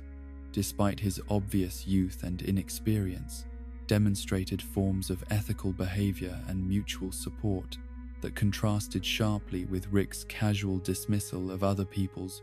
welfare and autonomy when they conflicted with his immediate objectives or convenience. Morty's decision to return home after 3 days of independent adventure was motivated not by failure or overwhelming challenge, but by recognition that his family relationships, despite their complications and limitations, remained important sources of meaning and emotional connection that he valued enough to prioritize over continued exploration of infinite possibilities and unlimited freedom from responsibility and accountability to people who cared about his welfare and development.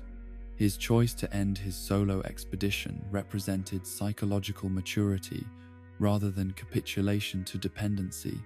demonstrating his capacity for autonomous decision-making about priorities and values that had been developed through direct experience rather than imposed through external pressure or manipulation.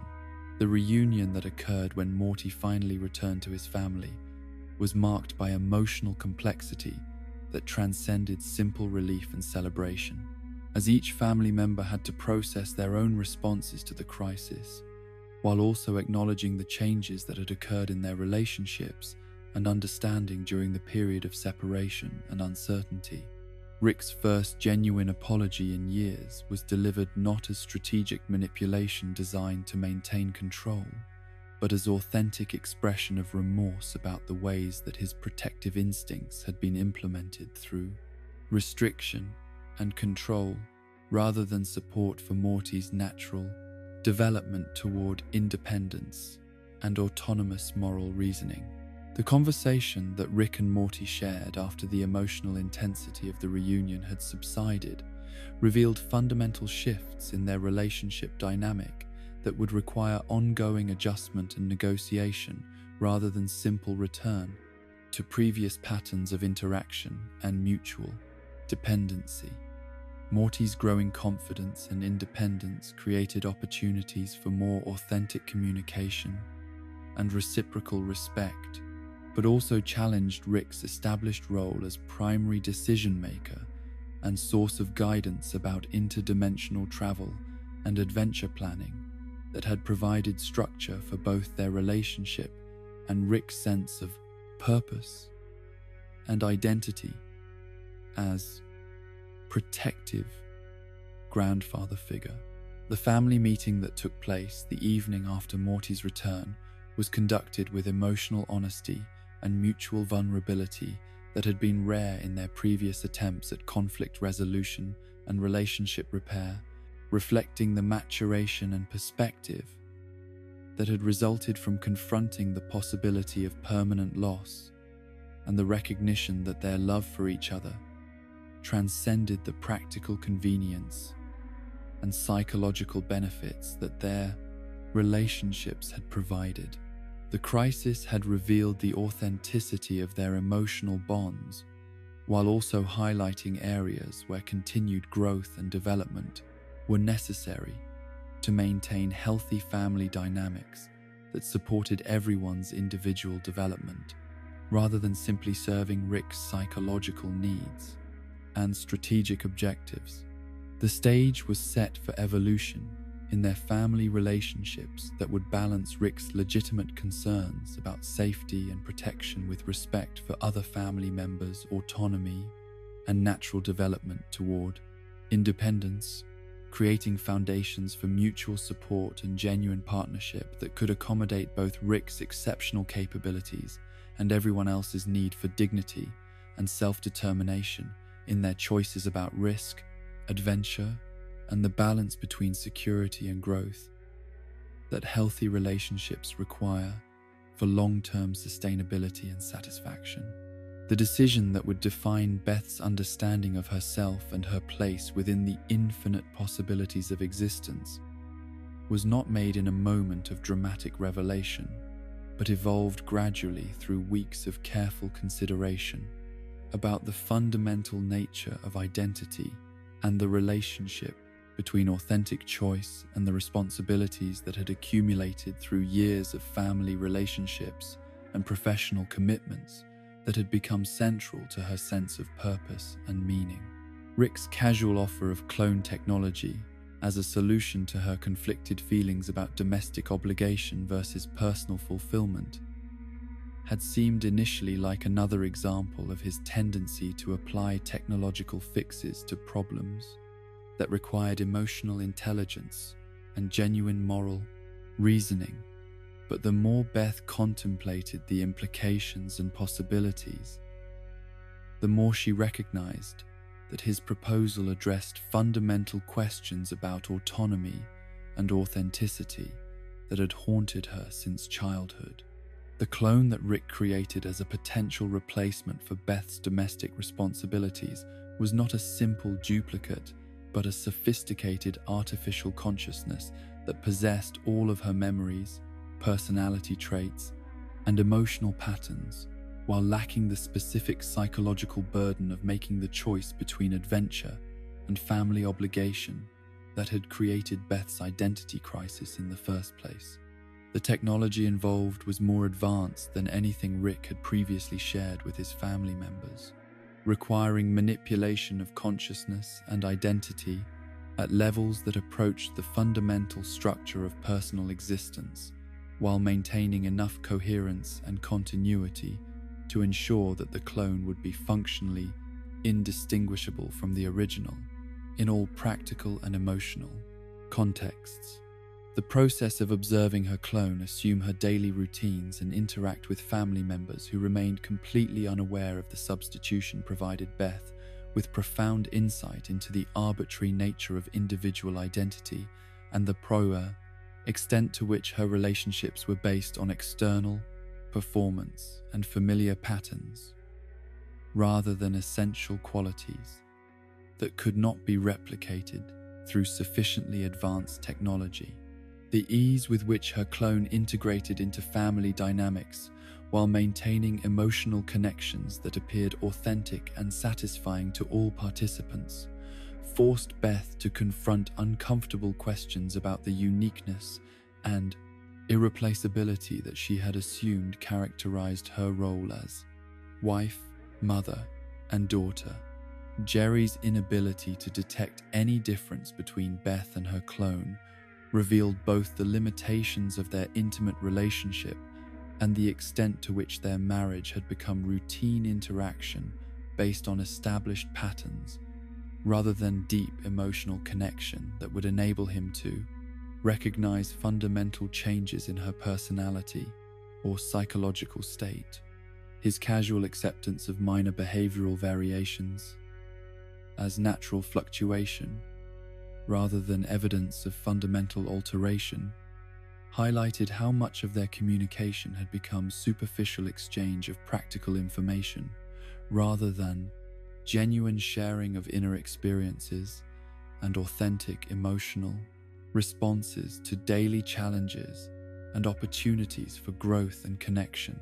The children's responses to the clone were more complex and varied, with Summer displaying occasional moments of confusion or uncertainty about subtle changes in her mother's mannerisms and emotional responses, while Morty seemed to develop unconscious awareness that something significant had changed, even though he lacked the analytical framework necessary to identify the specific nature of the alteration. Their adaptive responses to these barely perceptible differences demonstrated the resilience and flexibility that enabled family relationships to survive major changes, while also highlighting how much of parent-child interaction was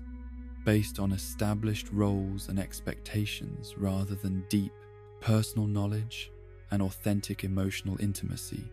Rick's growing discomfort with his own creation was not based on technical concerns about the clone's functionality or stability, but rather on philosophical anxiety about the implications of consciousness duplication for his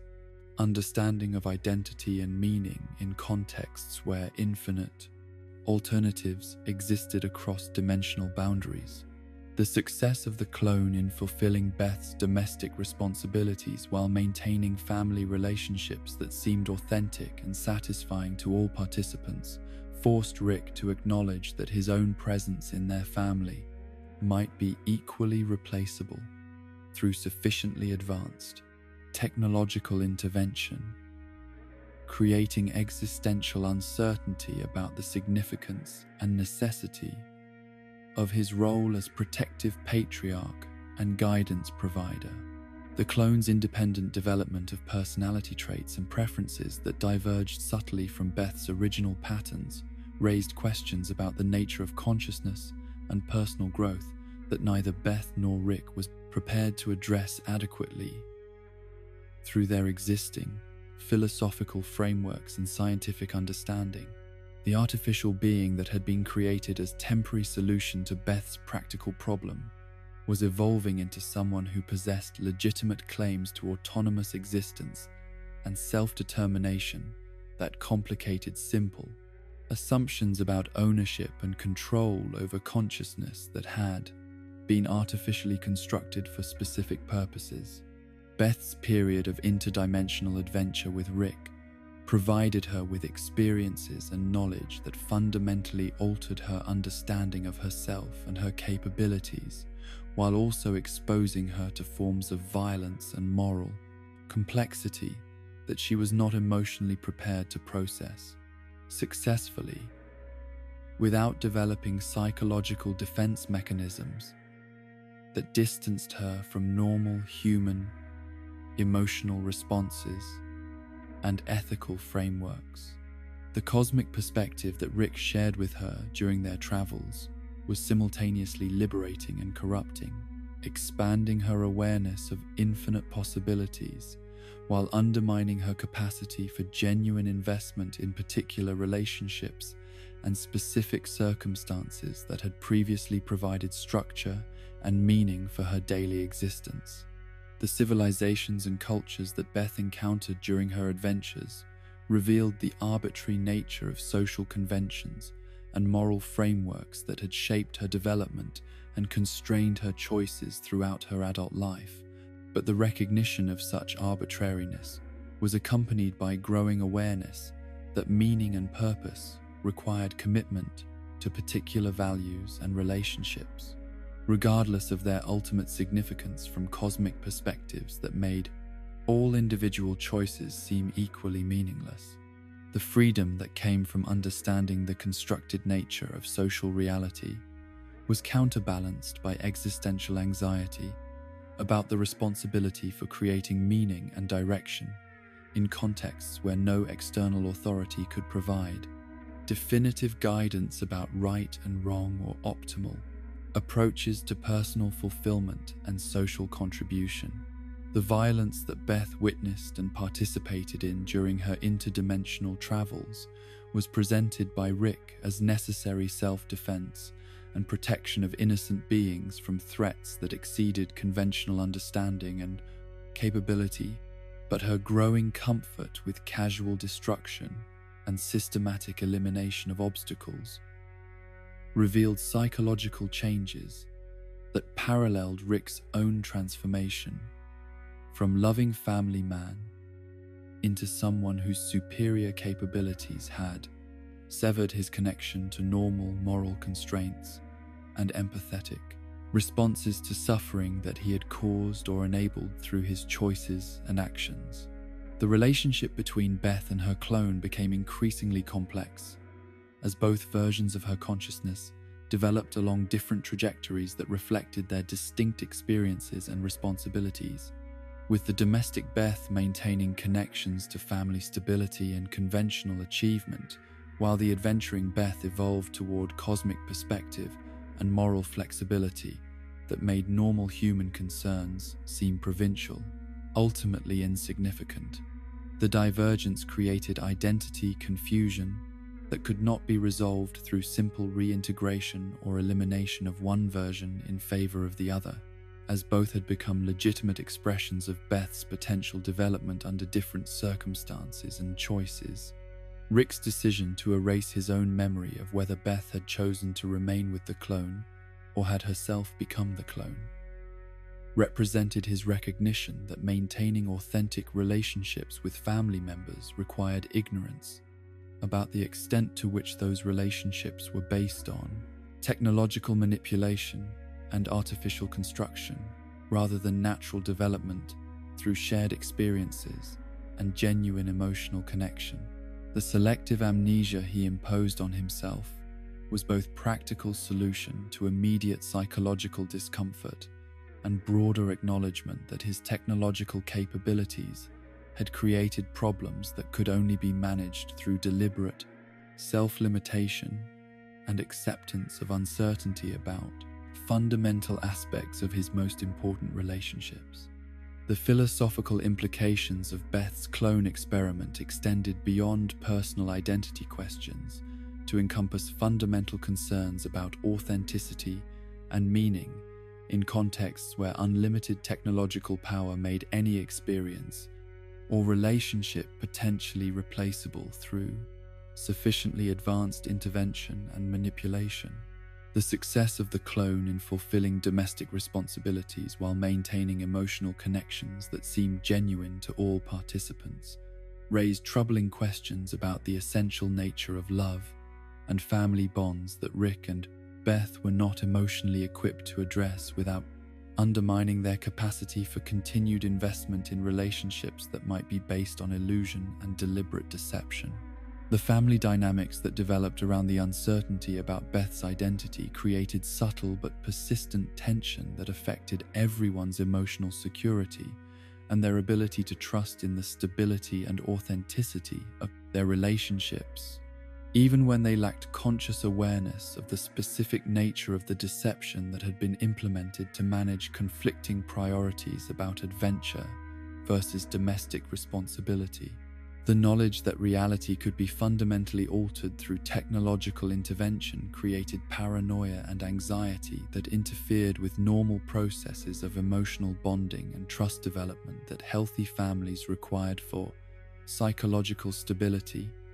and mutual support. Jerry's unconscious awareness that something significant had changed in his relationship with Beth manifested as increased anxiety about her emotional availability and genuine commitment to their marriage, but his inability to identify the specific nature of his concerns created frustration and self-doubt that further undermined their capacity for authentic communication and emotional intimacy. His growing sense that Beth was emotionally distant despite her apparent physical presence and continued participation in family activities reflected unconscious recognition of the psychological impact of her clone experiment on everyone's sense of security and genuine connection. The children's adaptation to subtle changes in their mother's personality and behavior required psychological flexibility that enabled them to maintain emotional bonds despite unconscious awareness that fundamental aspects of poor Their relationship had been altered without their knowledge or consent, creating developmental challenges that would have long-term implications for their capacity to form trusting relationships and their understanding of authenticity and deception in intimate contexts. The normalization of technological manipulation within their family environment was gradually eroding their ability to distinguish between genuine and artificial emotional responses in ways that would affect their future relationship patterns and expectations. Beth's internal experience of living with knowledge about her clone while maintaining normal family relationships required constant vigilance and performance that created psychological strain and emotional exhaustion that interfered with her ability to experience authentic satisfaction and meaning in either her domestic responsibilities or her interdimensional adventures with Rick. The success of her technological solution to competing priorities had created new problems that were more complex and emotionally demanding than the original conflicts between personal fulfillment and family obligation that the clone had been designed to resolve. The recognition that her clone possessed legitimate consciousness and autonomous development created moral obligations and emotional connections that Beth was not prepared to acknowledge or address through conventional ethical frameworks or practical decision-making processes, as the artificial being represented both extension of herself and completely separate individual who deserved consideration and respect for her own preferences and choices about continued existence and relationship maintenance with family members who remained unaware of her artificial origins. The long-term sustainability of Beth's clone arrangement was undermined by the psychological costs of maintaining deception and performance that prevented authentic emotional engagement with family relationships, while also limiting her capacity for genuine investment in interdimensional adventures that were conducted with awareness that her participation was enabled by systematic manipulation and technological intervention, rather than honest resolution of competing priorities through mature decision-making and family negotiation about everyone's needs and preferences.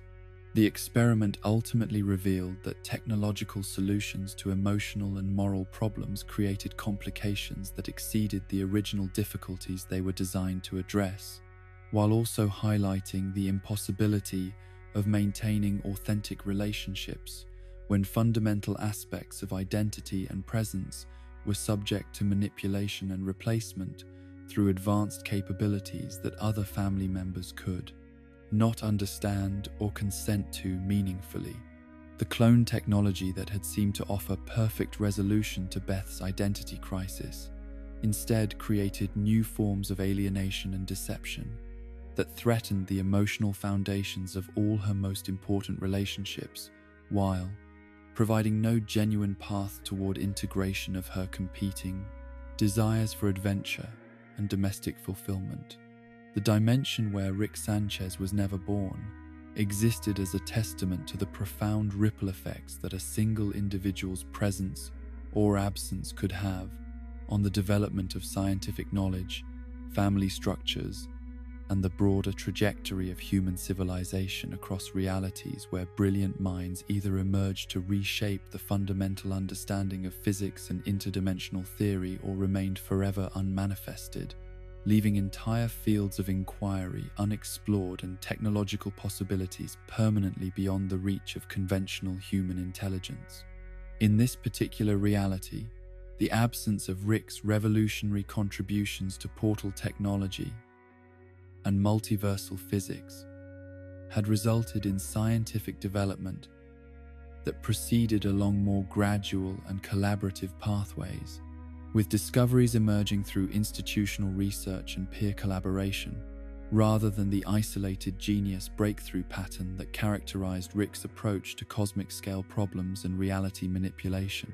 The Smith family that existed in this Rickless dimension had developed along entirely different psychological and social trajectories that reflected the absence of the traumatic disruption and cosmic perspective that Rick's presence typically imposed on domestic relationships and individual identity formation. Beth had pursued her medical career with the same dedication and intellectual rigor that characterized her counterparts in Rick-influenced realities, but without the complicated emotional legacy of abandonment and inadequacy that had shaped her understanding of achievement and professional success as compensation for failed family relationships and unresolved childhood trauma related to paternal absence and emotional unavailability. The Beth of this dimension had channeled her inherited intelligence and natural scientific curiosity into groundbreaking research in cardiac surgery and biomedical engineering that represented genuine innovation and contribution to human welfare rather than desperate attempt to prove her worth and capability to an absent father figure whose approval remained forever beyond her reach. Her professional achievements were motivated by authentic desire to advance medical knowledge and save lives, rather than unconscious effort to demonstrate that she possessed the intellectual brilliance and practical capability that might have earned Rick's respect and emotional investment if he had remained present during her formative developmental years. Her marriage to Jerry had evolved into genuine partnership, based on mutual respect and complementary strengths that enabled both partners to thrive professionally and personally without the defensive mechanisms and persistent antagonism that characterized their relationship in dimensions where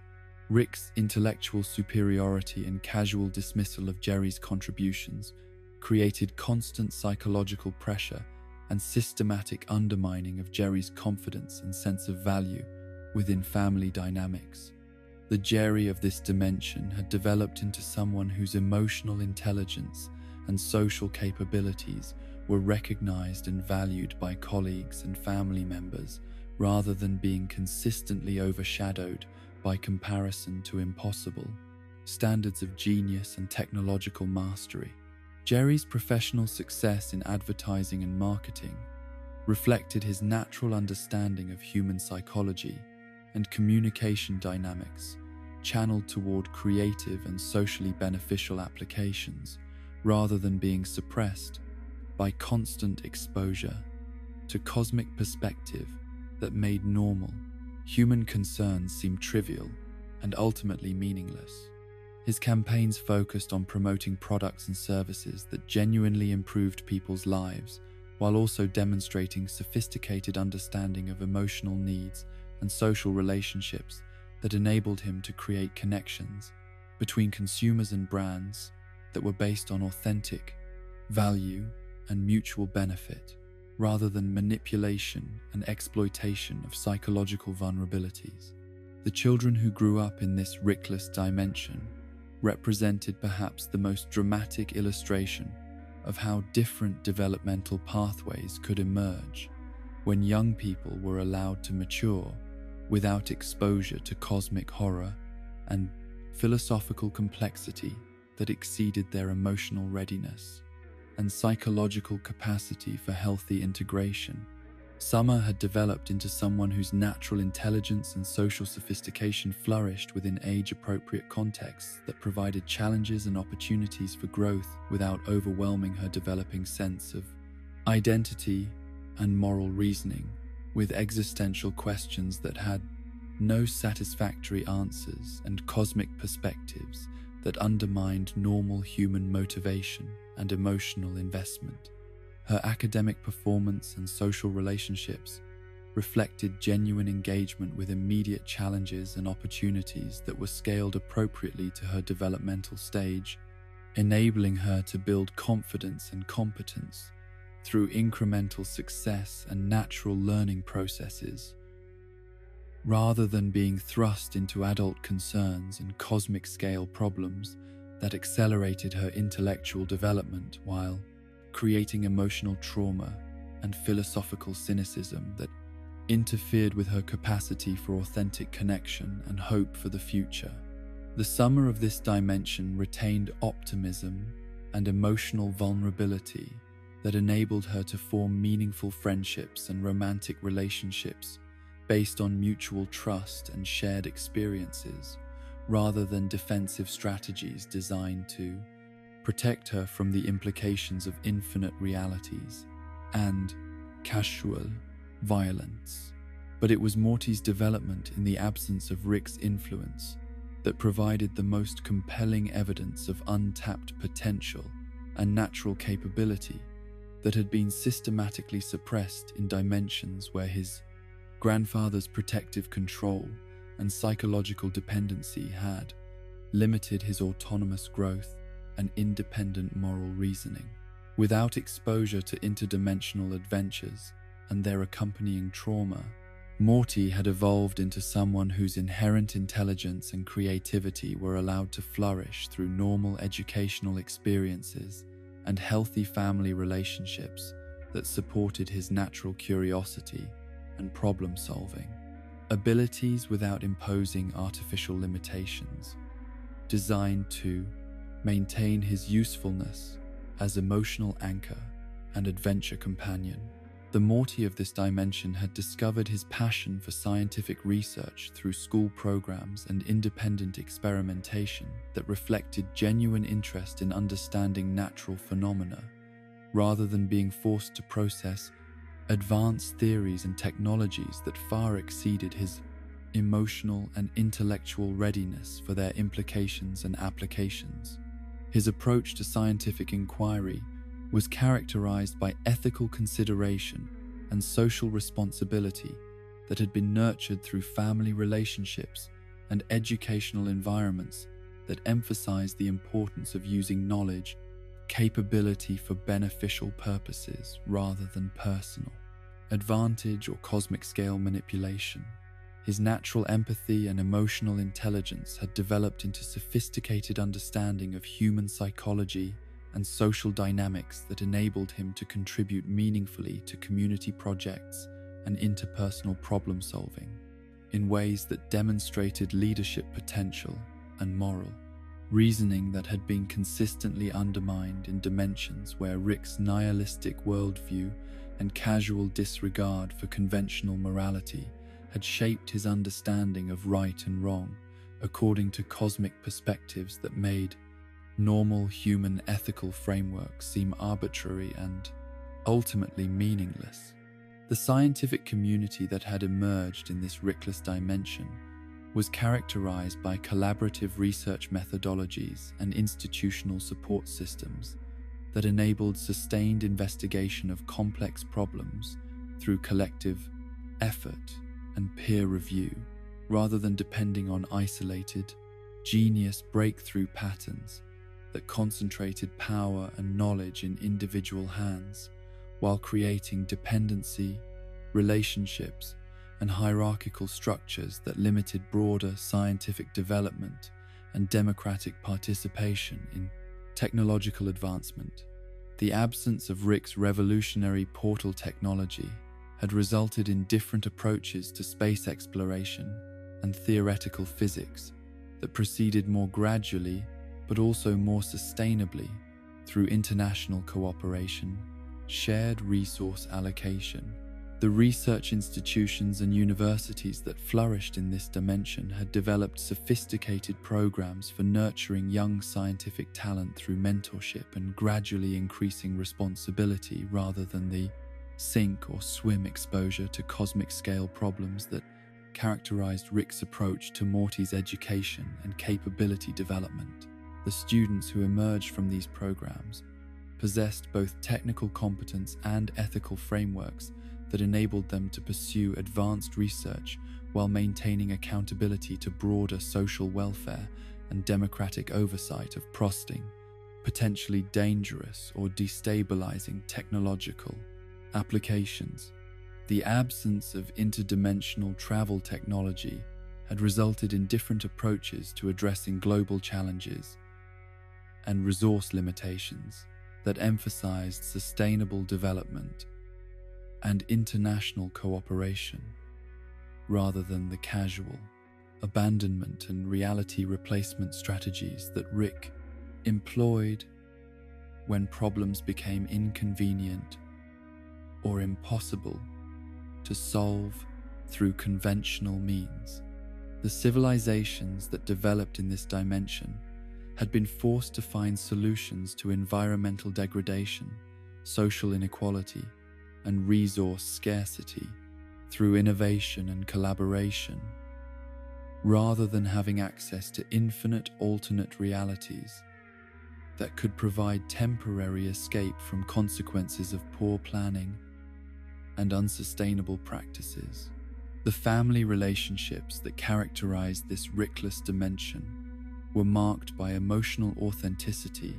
and mutual support that enabled healthy individual development within contexts of genuine interdependence and shared responsibility, rather than the manipulation and control that characterized family dynamics in dimensions where Rick's superior capabilities and psychological damage created power imbalances that made reciprocal relationships impossible to maintain without systematic deception and careful management of information and emotional responses. The Smith family's dinner conversations in this dimension reflected genuine interest in each other's daily experiences and long-term goals, rather than the careful navigation around dangerous topics and defensive mechanisms that marked family interactions in realities where Rick's presence created constant potential for conflict and psychological manipulation through superior knowledge and technological intervention in normal human problems and relationships. Their discussions about work, school, and community activities demonstrated healthy engagement with immediate social environments and predictable future planning that was impossible when living with someone whose interdimensional activities could result in sudden dimensional abandonment or existential crisis. The community involvement and social relationships that flourished in this dimension extended naturally from family stability and individual psychological health, rather than being limited by the need to conceal dangerous secrets or explain incomprehensible technological capabilities that could attract unwanted attention from authorities or individuals who might be threatened by evidence of advanced scientific knowledge and multiversal awareness that exceeded normal human understanding and capability for processing cosmic-scale information and its implications for individual significance and meaning. Rick C-137's visit to this peaceful reality created profound psychological crisis as he encountered direct evidence of what his own family might have achieved if his presence had not disrupted their natural development and imposed his traumatic worldview and cosmic perspective on relationships that could have provided genuine happiness and fulfillment through normal human interaction and mutual support, rather than the complicated dependency and emotional manipulation that had characterized his approach to family relationships since assuming Rick Prime's abandoned identity and responsibilities. The contrast between his adopted family's anxious and defensive relationship patterns and this dimension's healthy emotional connections forced Rick to confront uncomfortable questions about his impact on the people he claimed to love and protect, revealing that his presence in their lives might have been more harmful than beneficial, despite his genuine affection and his sophisticated technological capabilities that enabled him to solve problems and provide protection from threats that exceeded normal human understanding and defensive resources. The Jerry of this dimension possessed confidence and competence that had never been undermined by constant comparison to impossible standards of intellectual achievement and technological mastery, enabling him to contribute meaningfully to his family's welfare and his community's development through capabilities and insights that were consistently valued and appreciated rather than dismissed as inadequate compensation for his obvious intellectual limitations and practical incompetence in contexts that required cosmic perspective and advanced scientific knowledge. Beth's relationship with her father's absence in this dimension was characterized by healthy emotional processing and adaptation, rather than the persistent trauma and identity confusion that had shaped her development in realities where Rick's abandonment and subsequent return created ongoing psychological damage and complicated her understanding of love, loyalty, and personal worth through systematic manipulation and conditional acceptance based on performance and utility, rather than genuine appreciation for her individual qualities and autonomous choices. The children's normal adolescent development in this dimension reflected age-appropriate challenges and growth experiences that enabled them to build confidence and competence through incremental success and natural learning processes, rather than being exposed to cosmic horror and philosophical complexity that exceeded their emotional readiness and created premature sophistication, combined with emotional trauma that interfered with their capacity for authentic relationships and hope for meaningful futures within normal human contexts and limitations. Rick's departure from this peaceful dimension was motivated not by practical concerns about portal gun functionality or dimensional instability, but by psychological inability to tolerate direct evidence of his own destructive impact on the people he loved most, creating cognitive dissonance that could not be resolved through his normal analytical approaches to problem-solving and strategic thinking about optimal outcomes and efficient resource allocation. The happiness he witnessed was simultaneously what he most desired for his family and what his presence made impossible to achieve. Through normal human relationship development and emotional growth that required vulnerability and mutual respect rather than protection and control through superior capability and knowledge. The recognition that his family could be genuinely happy and fulfilled without his presence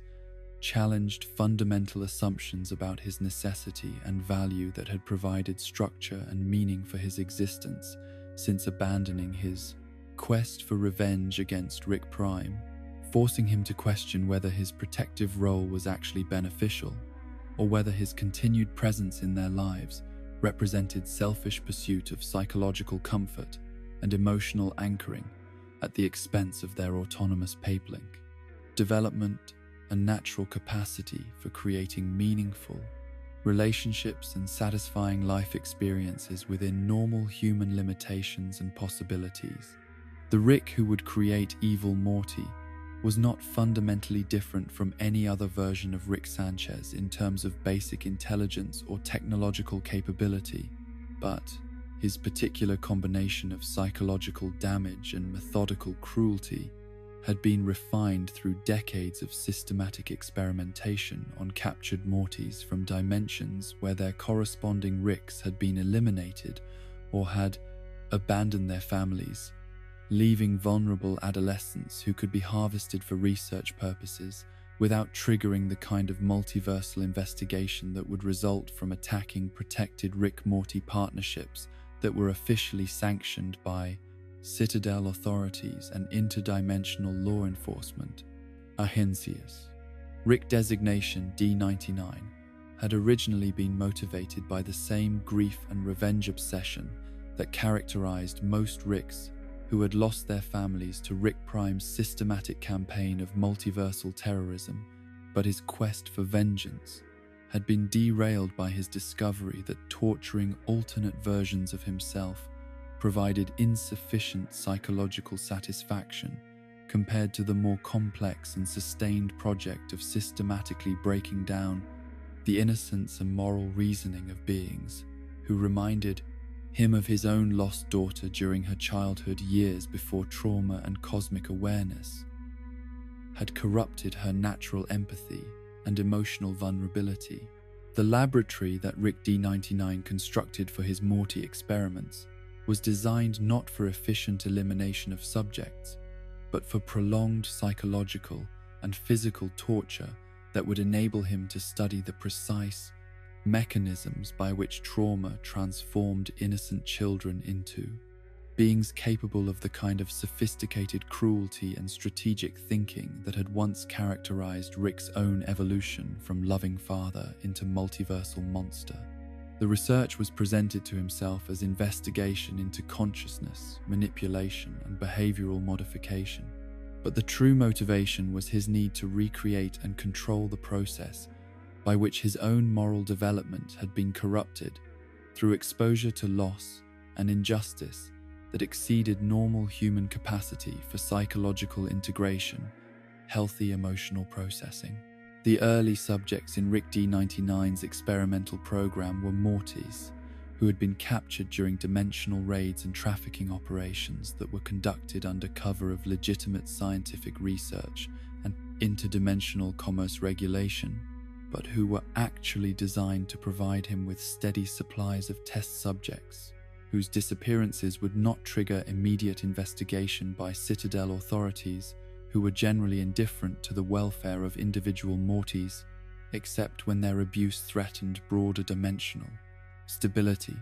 or Rick's psychological equilibrium. The systematic nature of his procurement process enabled him to select subjects with specific personality traits and developmental characteristics that would optimize his ability to study different approaches to consciousness modification and behavioral control. The initial phases of Morty's psychological conditioning were designed to break down existing moral frameworks and emotional attachments through systematic exposure to violence and suffering that exceeded normal human capacity for processing and integration, creating cognitive dissonance that would make subjects receptive to alternative philosophical frameworks and value systems that justified behavior that would have been unconscionable according to their original ethical development and social conditioning. The process required careful calibration to prevent complete psychological breakdown, while also ensuring sufficient trauma to eliminate normal human empathy and moral constraint that would interfere with the kind of strategic thinking and emotional detachment that Rick D99 was attempting to cultivate. The psychological techniques that Rick D99 developed for Morty modification combined advanced neuroscience with systematic torture methodologies that had been refined through years of experimentation on increasingly sophisticated subjects who provided him with opportunities to test different approaches to consciousness, manipulation, and personality reconstruction according to his specifications and research objectives. The subjects who survived the initial conditioning phases were those whose natural resilience and adaptability enabled them to develop coping mechanisms that preserved basic functionality while incorporating the traumatic experiences into expanded understanding of reality and possibility that transcended normal human moral categories and emotional limitations.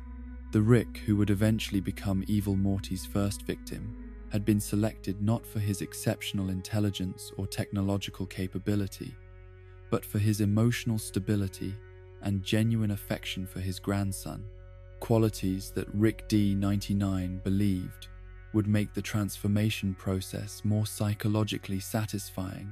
and scientifically valuable than simply torturing subjects who were already damaged or psychologically unstable through previous trauma and interdimensional exposure. The complete corruption of healthy family relationships through systematic abuse provided Rick D99 with the kind of vindication and psychological satisfaction that simple revenge against Rick Prime could never have offered. The conditioning program that transformed Morty C-137 into Evil Morty required 17 months of sustained psychological and physical torture that systematically eliminated every aspect of his original personality and moral development, while replacing them with carefully constructed frameworks that would enable him to function as Rick D99's ultimate revenge against the multiverse that had created beings capable of casual destruction of innocent families and systematic abuse of power relationships that should have been based on protection and guidance rather than exploitation and control. The early stages of Evil Morty's development were characterized by desperate attempts to maintain his original moral reasoning and emotional connections, despite the overwhelming evidence that such frameworks were inadequate for survival in contexts where superior beings could inflict unlimited suffering without accountability or meaningful resistance from their victims. The gradual recognition that his previous understanding of right and wrong had been naive delusion rather than objective truth about ethical behavior created cognitive crisis that could only be resolved through fundamental reconstruction of his personality and value system according to principles that prioritize survival and strategic advantage over compassion and conventional morality. The breakthrough in Evil Morty's psychological development came when he recognized that his tormentor's motivations were not cosmic justice or scientific advancement, but rather pathological need for validation and control that could be exploited through careful manipulation of Rick D99's emotional vulnerabilities and psychological dependencies. The realization that even his omnipotent captor was ultimately driven by trauma and inadequacy rather than genuine superiority provided Evil Morty with the analytical framework necessary to begin planning systematic revenge that would exceed in scope and sophistication anything that Rick D99 had imagined possible from someone who had once been innocent victim of his experimental program. The technological knowledge that Evil Morty acquired during his captivity was not provided through educational intention, but absorbed through careful observation of Rick D99's experimental procedures and equipment operations, combined with systematic theft of technical documentation and research data that enabled him to understand the theoretical principles underlying the consciousness manipulation and reality modification technologies that were being used to transform him into something that bore no meaningful resemblance to the child he had been before his capture and conditioning. The first murder that Evil Morty committed was not impulsive violence born from emotional breakdown, but carefully calculated elimination of Rick D99 that demonstrated strategic planning and psychological sophistication that exceeded anything his captor had achieved through decades of scientific research and systematic torture of countless subjects. The method he chose was designed not for efficiency, but for maximum psychological impact, using Rick D99's own experimental equipment to subject him to the same consciousness, manipulation, and behavioral modification procedures that had been used to transform Morty from innocent victim into something capable of systematic revenge and strategic violence. The satisfaction that Evil Morty experienced while torturing his former captor was not simple emotional release, but rather validation of his new understanding about power, relationships, and moral frameworks that prioritize strategic advantage and personal satisfaction over conventional ethical constraints and empathetic consideration for suffering beings who lacked sufficient capability to protect themselves from exploitation and abuse by superior intelligences and technological resources. The systematic nature of his revenge demonstrated that his transformation had been successful in eliminating normal human moral limitations while preserving and enhancing his analytical capabilities and strategic thinking. The escape from Rick D-99's laboratory was accomplished through careful manipulation of interdimensional transportation technology that evil Morty had mastered through observation and experimentation during his captivity, but his departure was delayed by his decision to eliminate the remaining Morty subjects who had been damaged beyond recovery through the experimental program, providing them with merciful death while also eliminating potential witnesses who might have complicated his future activities and strategic objectives. The killings were conducted with clinical efficiency rather than emotional investment, demonstrating his complete integration of the psychological changes that had transformed him into someone capable of making tactical decisions based on strategic considerations rather than empathetic responses to suffering beings. The long-term planning that led to evil Morty's infiltration of the Citadel began during his final weeks in captivity, when his analysis of Rick D-99's research data revealed the broader scope of Rick, civilization,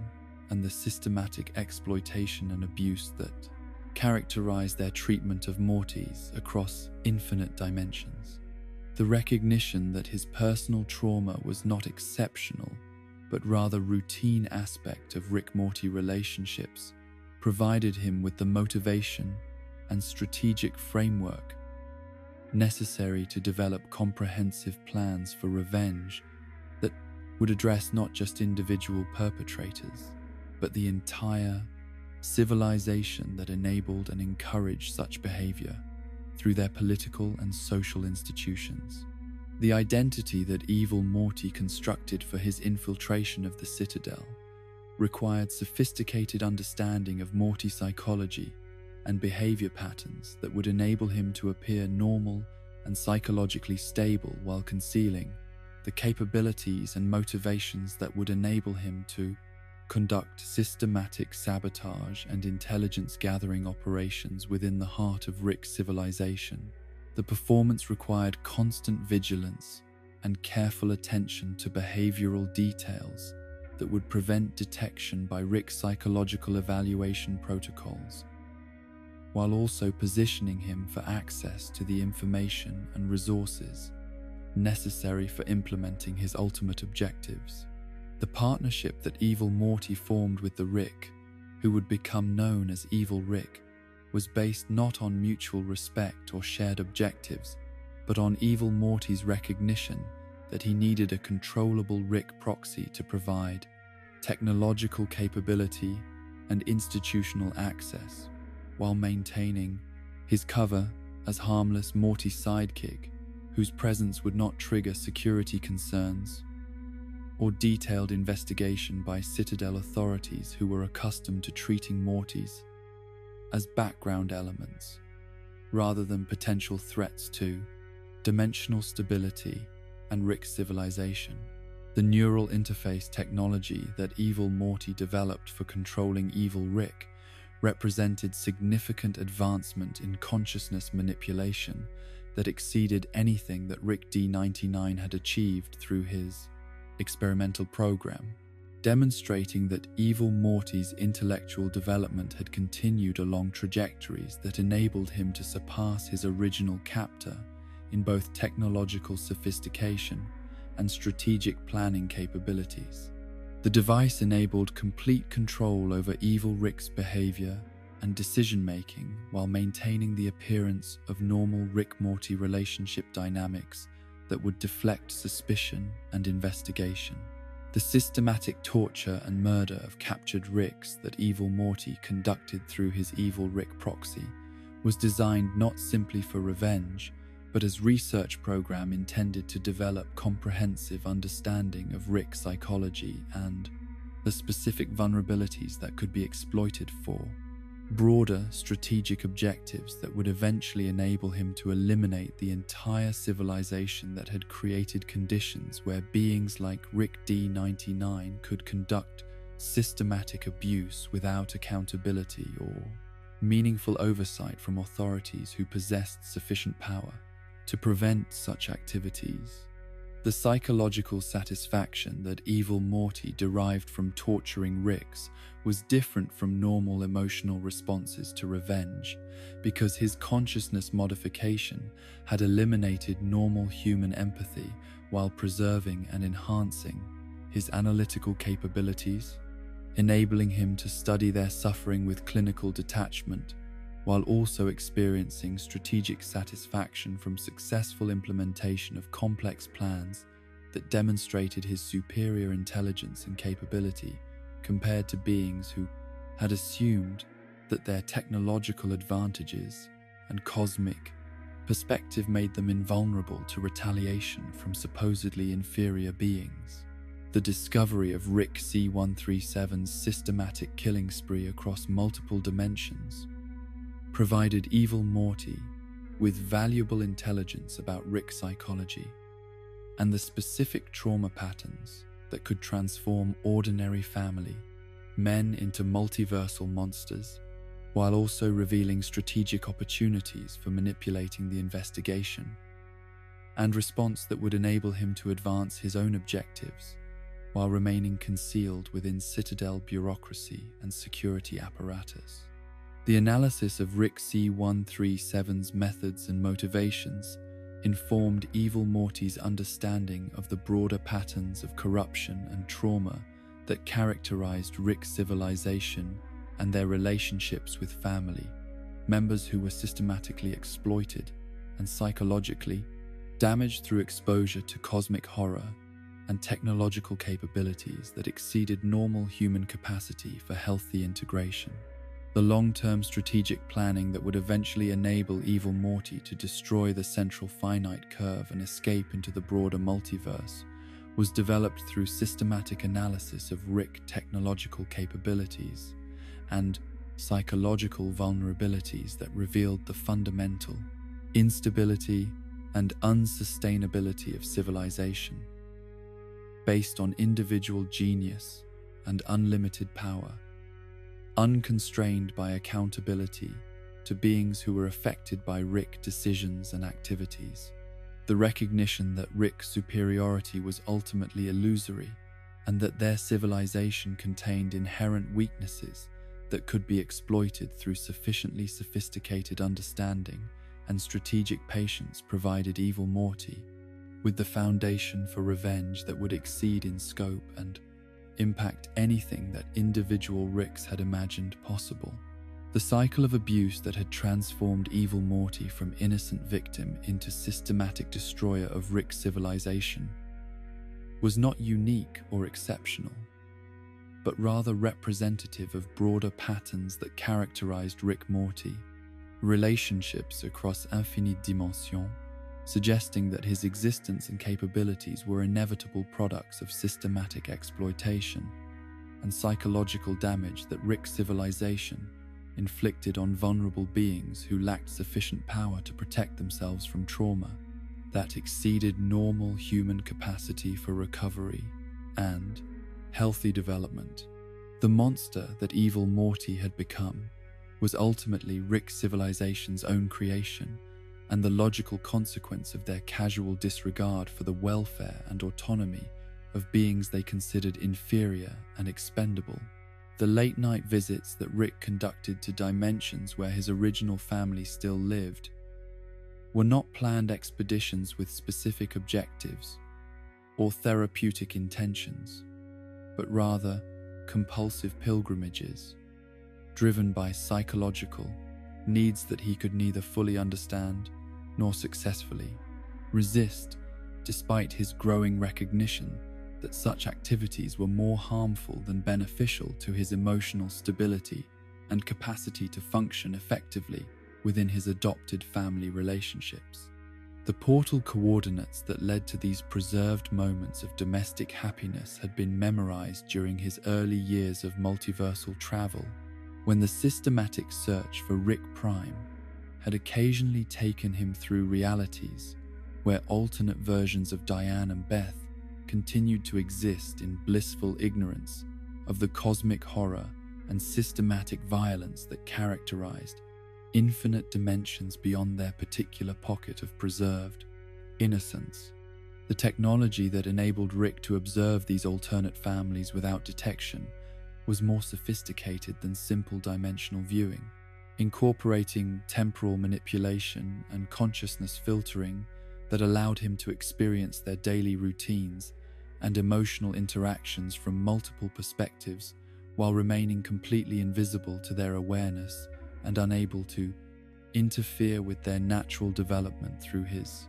presence or influence. The voyeuristic nature of these observations was not motivated by perverse curiosity, but rather by desperate psychological need to reconnect with memories and experiences that had been systematically corrupted by decades of trauma and moral compromise, that had made it increasingly difficult for him to remember what genuine happiness and authentic love had felt like before grief and revenge had consumed his capacity for normal human emotional responses. The Diane who existed in these protected dimensions was not idealized memory or reconstructed fantasy, but rather the actual woman Rick had loved and married decades earlier, continuing to live and develop along natural trajectories that had been cut short in his original reality by Rick Prime's casual cruelty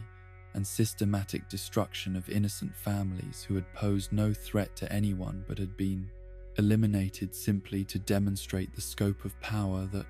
unlimited technological capability could enable when unconstrained by moral consideration or accountability to beings whose welfare was affected by such exercises in cosmic-scale sadism and psychological warfare. Watching his wife prepare dinner for their alternate daughter, while discussing plans for weekend activities and family vacations, provided Rick with access to emotional experiences that his current life could never reproduce, not because his adopted family lacked genuine affection or caring, but because his own psychological damage and cosmic perspective had made it impossible for him to experience such simple domestic pleasures without the constant awareness that infinite alternatives existed and that every moment of happiness was simultaneously precious and ultimately meaningless from multiversal perspectives that rendered individual experiences arbitrary and replaceable through technological intervention and reality manipulation. The conversations between Diane and Beth that Rick observed through his dimensional viewing revealed the depth of emotional intimacy and mutual support that had been developing between them during the years since their deaths in his original reality, highlighting the profound loss that his family's murder had represented, not just in terms of individual lives, but also in terms of relationship potential and shared experiences that would never be recovered despite his acquisition. Replacement family members who possessed similar personalities and capabilities, the mother-daughter bond that continued to strengthen and evolve across these protected dimensions, demonstrated the kind of genuine human connection that Rick's cosmic awareness and technological superiority had made increasingly difficult for him to experience authentically within his current family relationships. The psychological impact of witnessing his lost family's continued happiness and development was simultaneously therapeutic and destructive, providing him with temporary relief from the emotional numbing and philosophical cynicism that characterized his daily existence, while also reinforcing his awareness of everything he had lost through circumstances beyond his control and choices that had seemed necessary at the time, but had ultimately transformed him into someone who was no longer capable of the kind of innocent trust and emotional vulnerability that healthy family relationships required for sustained satisfaction and mutual growth. The man who watched these domestic scenes was fundamentally different from the Rick who had once participated in such activities, naturally and spontaneously, changed by experiences that could not be undone through any amount of regret or technological innovation. The alternate versions of Beth, who continued to develop under their father's loving guidance and protection, revealed the profound impact that Rick's presence or absence had on individual psychological development and life trajectory, demonstrating capabilities and emotional stability that his current adopted daughter had never been able to achieve because of the trauma and dysfunction that his return had introduced into family dynamics that had been struggling toward health and stability during his absence. The Beth he observed through dimensional barriers was confident without being defensive, intelligent without being cynical, and capable of forming healthy relationships that were based on mutual respect rather than the complicated mixture of love and manipulation that characterized her interactions with the Rick, who had assumed her father's abandoned identity and responsibilities. The professional achievements and personal relationships that this alternate Beth had developed demonstrated potential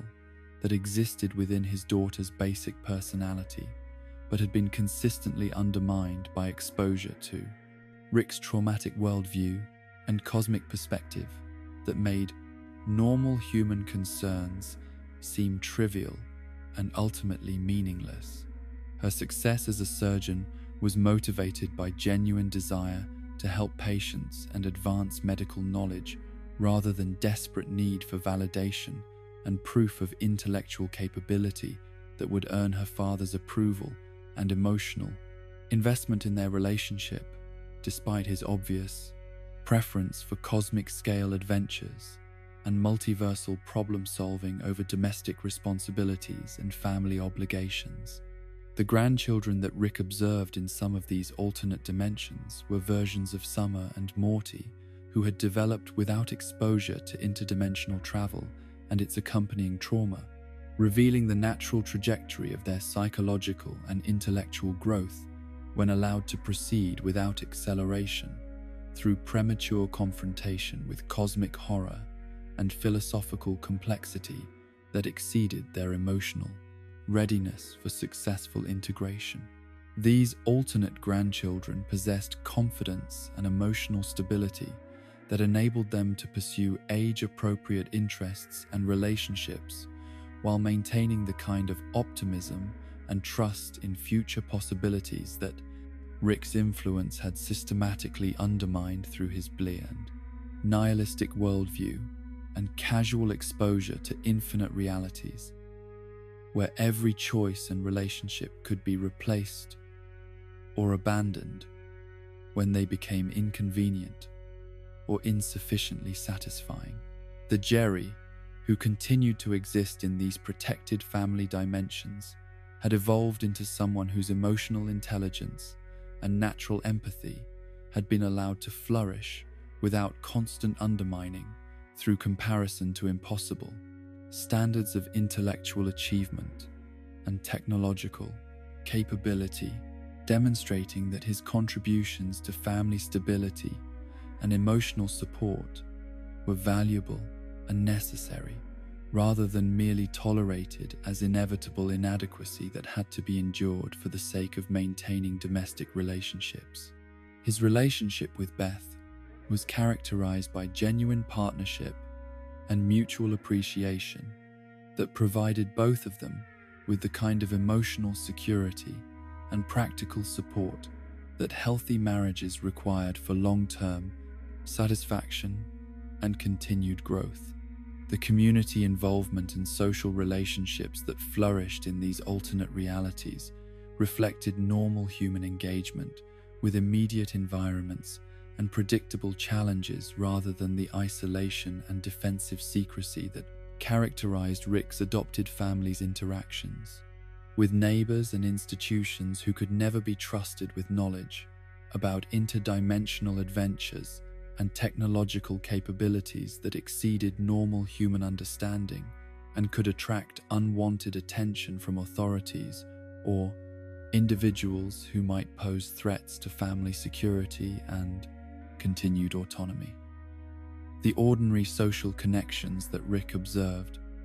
represented forms of human community that his cosmic perspective and superior capabilities had made impossible for him to experience authentically. Rick's contemplation of suicide during these late-night voyeuristic sessions was not primarily motivated by despair about his current circumstances, but rather by recognition that his continued existence served no meaningful purpose, and that his death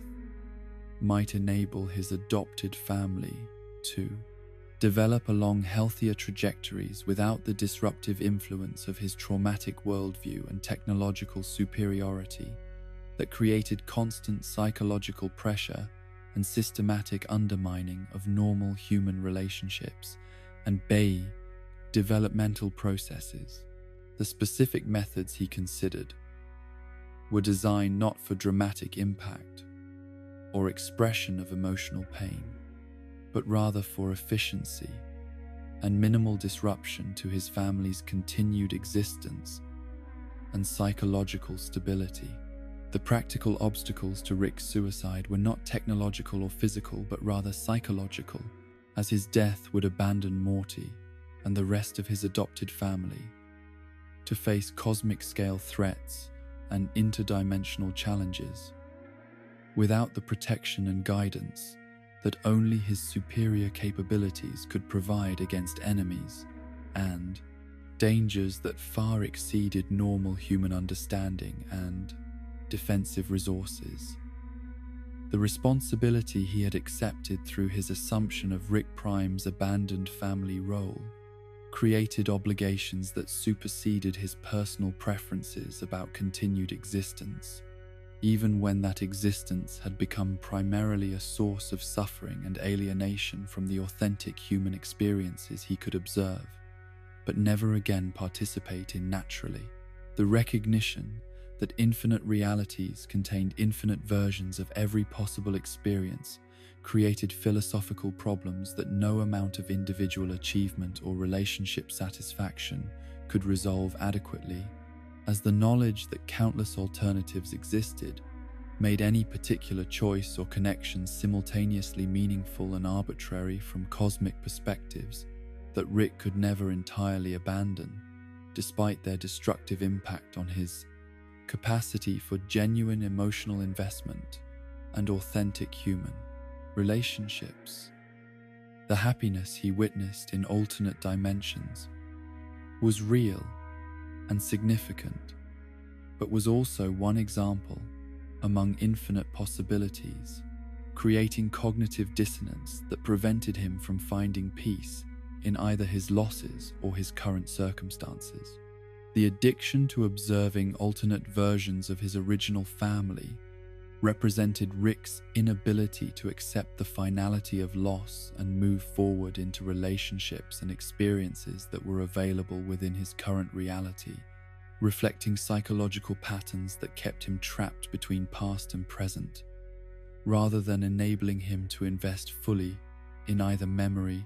or immediate possibility. The dimensional viewing technology that made such observations possible was simultaneously technological marvel and psychological prison that prevented healthy grief, processing and emotional integration that would have enabled him to appreciate his current family's love and support without constant comparison to idealized relationships that could never be recovered or replicated. The correlation between Rick's frequency of dimensional visits and his increasing alcohol consumption revealed the self-medication patterns he had developed to manage the emotional pain that such observations inevitably created, as witnessing his lost family's continued happiness reinforced both his love for them and his awareness that their deaths had been meaningless tragedy that had served no cosmic purpose or greater good, but had simply been random cruelty inflicted by someone whose power exceeded his, accountability to beings whose welfare was affected by his choices and actions. The drinking that followed these voyeuristic sessions was designed not to enhance the experience, but to numb the psychological aftermath that threatened to overwhelm his capacity for continued functioning within his adopted family. relationships. The growing recognition that his obsession with alternate versions of his original family was preventing him from fully appreciating and investing in his current relationships created additional layers of guilt and self-recrimination that complicated his already damaged capacity for authentic, emotional connection and genuine gratitude for the love and support that Beth, Jerry, Summer, and Morty continued to provide, despite his obvious emotional unavailability and systematic manipulation of family dynamics to serve his psychological needs rather than their autonomous development and natural growth toward independence and self-determination. The decision to gradually reduce the frequency of his dimensional visits was motivated not by resolution of his grief or acceptance of his losses, but rather by recognition that continued indulgence in such activities was actively harmful to his adopted family's welfare and his own capacity to function as protective grandfather and father figure who could provide guidance and support rather than simply using his relationships as sources of emotional anchoring and psychological stability that enabled him to avoid confronting fundamental questions about meaning and purpose that his cosmic knowledge had revealed to be ultimately unanswerable through conventional human frameworks for understanding significance and value. The nights when Rick resisted the temptation to visit dimensions where his original family continued to exist were marked by increased anxiety and restlessness that manifested in productive scientific work and intensive focus on invention, projects that served his adopted family's immediate needs and interests, rather than simply providing distraction from psychological pain and existential uncertainty. The redirection of his obsessive energy toward beneficial purposes represented progress in his emotional development, while also demonstrating that his capacity for love and protection remained intact despite the systematic damage that trauma and cosmic awareness had inflicted on his ability to experience such emotions naturally and spontaneously.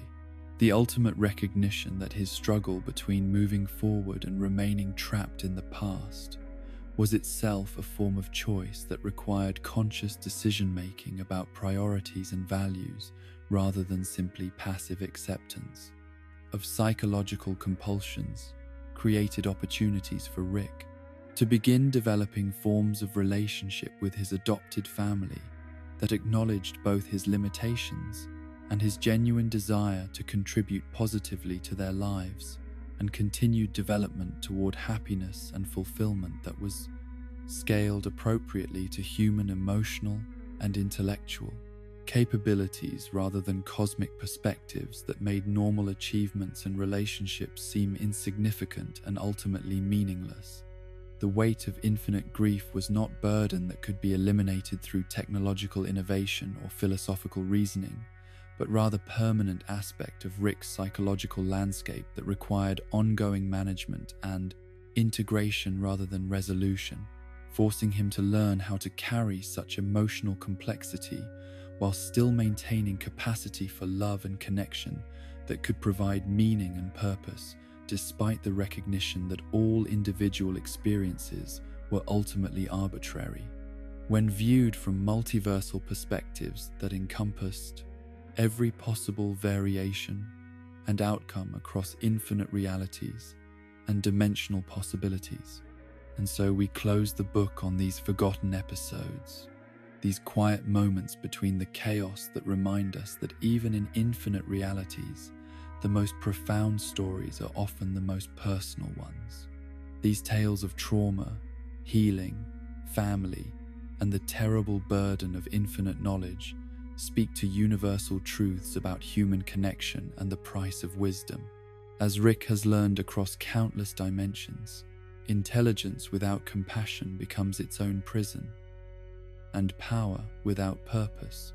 leads only to profound loneliness. Perhaps in these forgotten episodes, we find the most important truth of all, that love however flawed and complicated, remains the only constant worth preserving across any multiverse. Rest now, knowing that somewhere in the infinite expanse of possibility, every story finds its resolution, every wound finds its healing, and every lost soul finds its way home.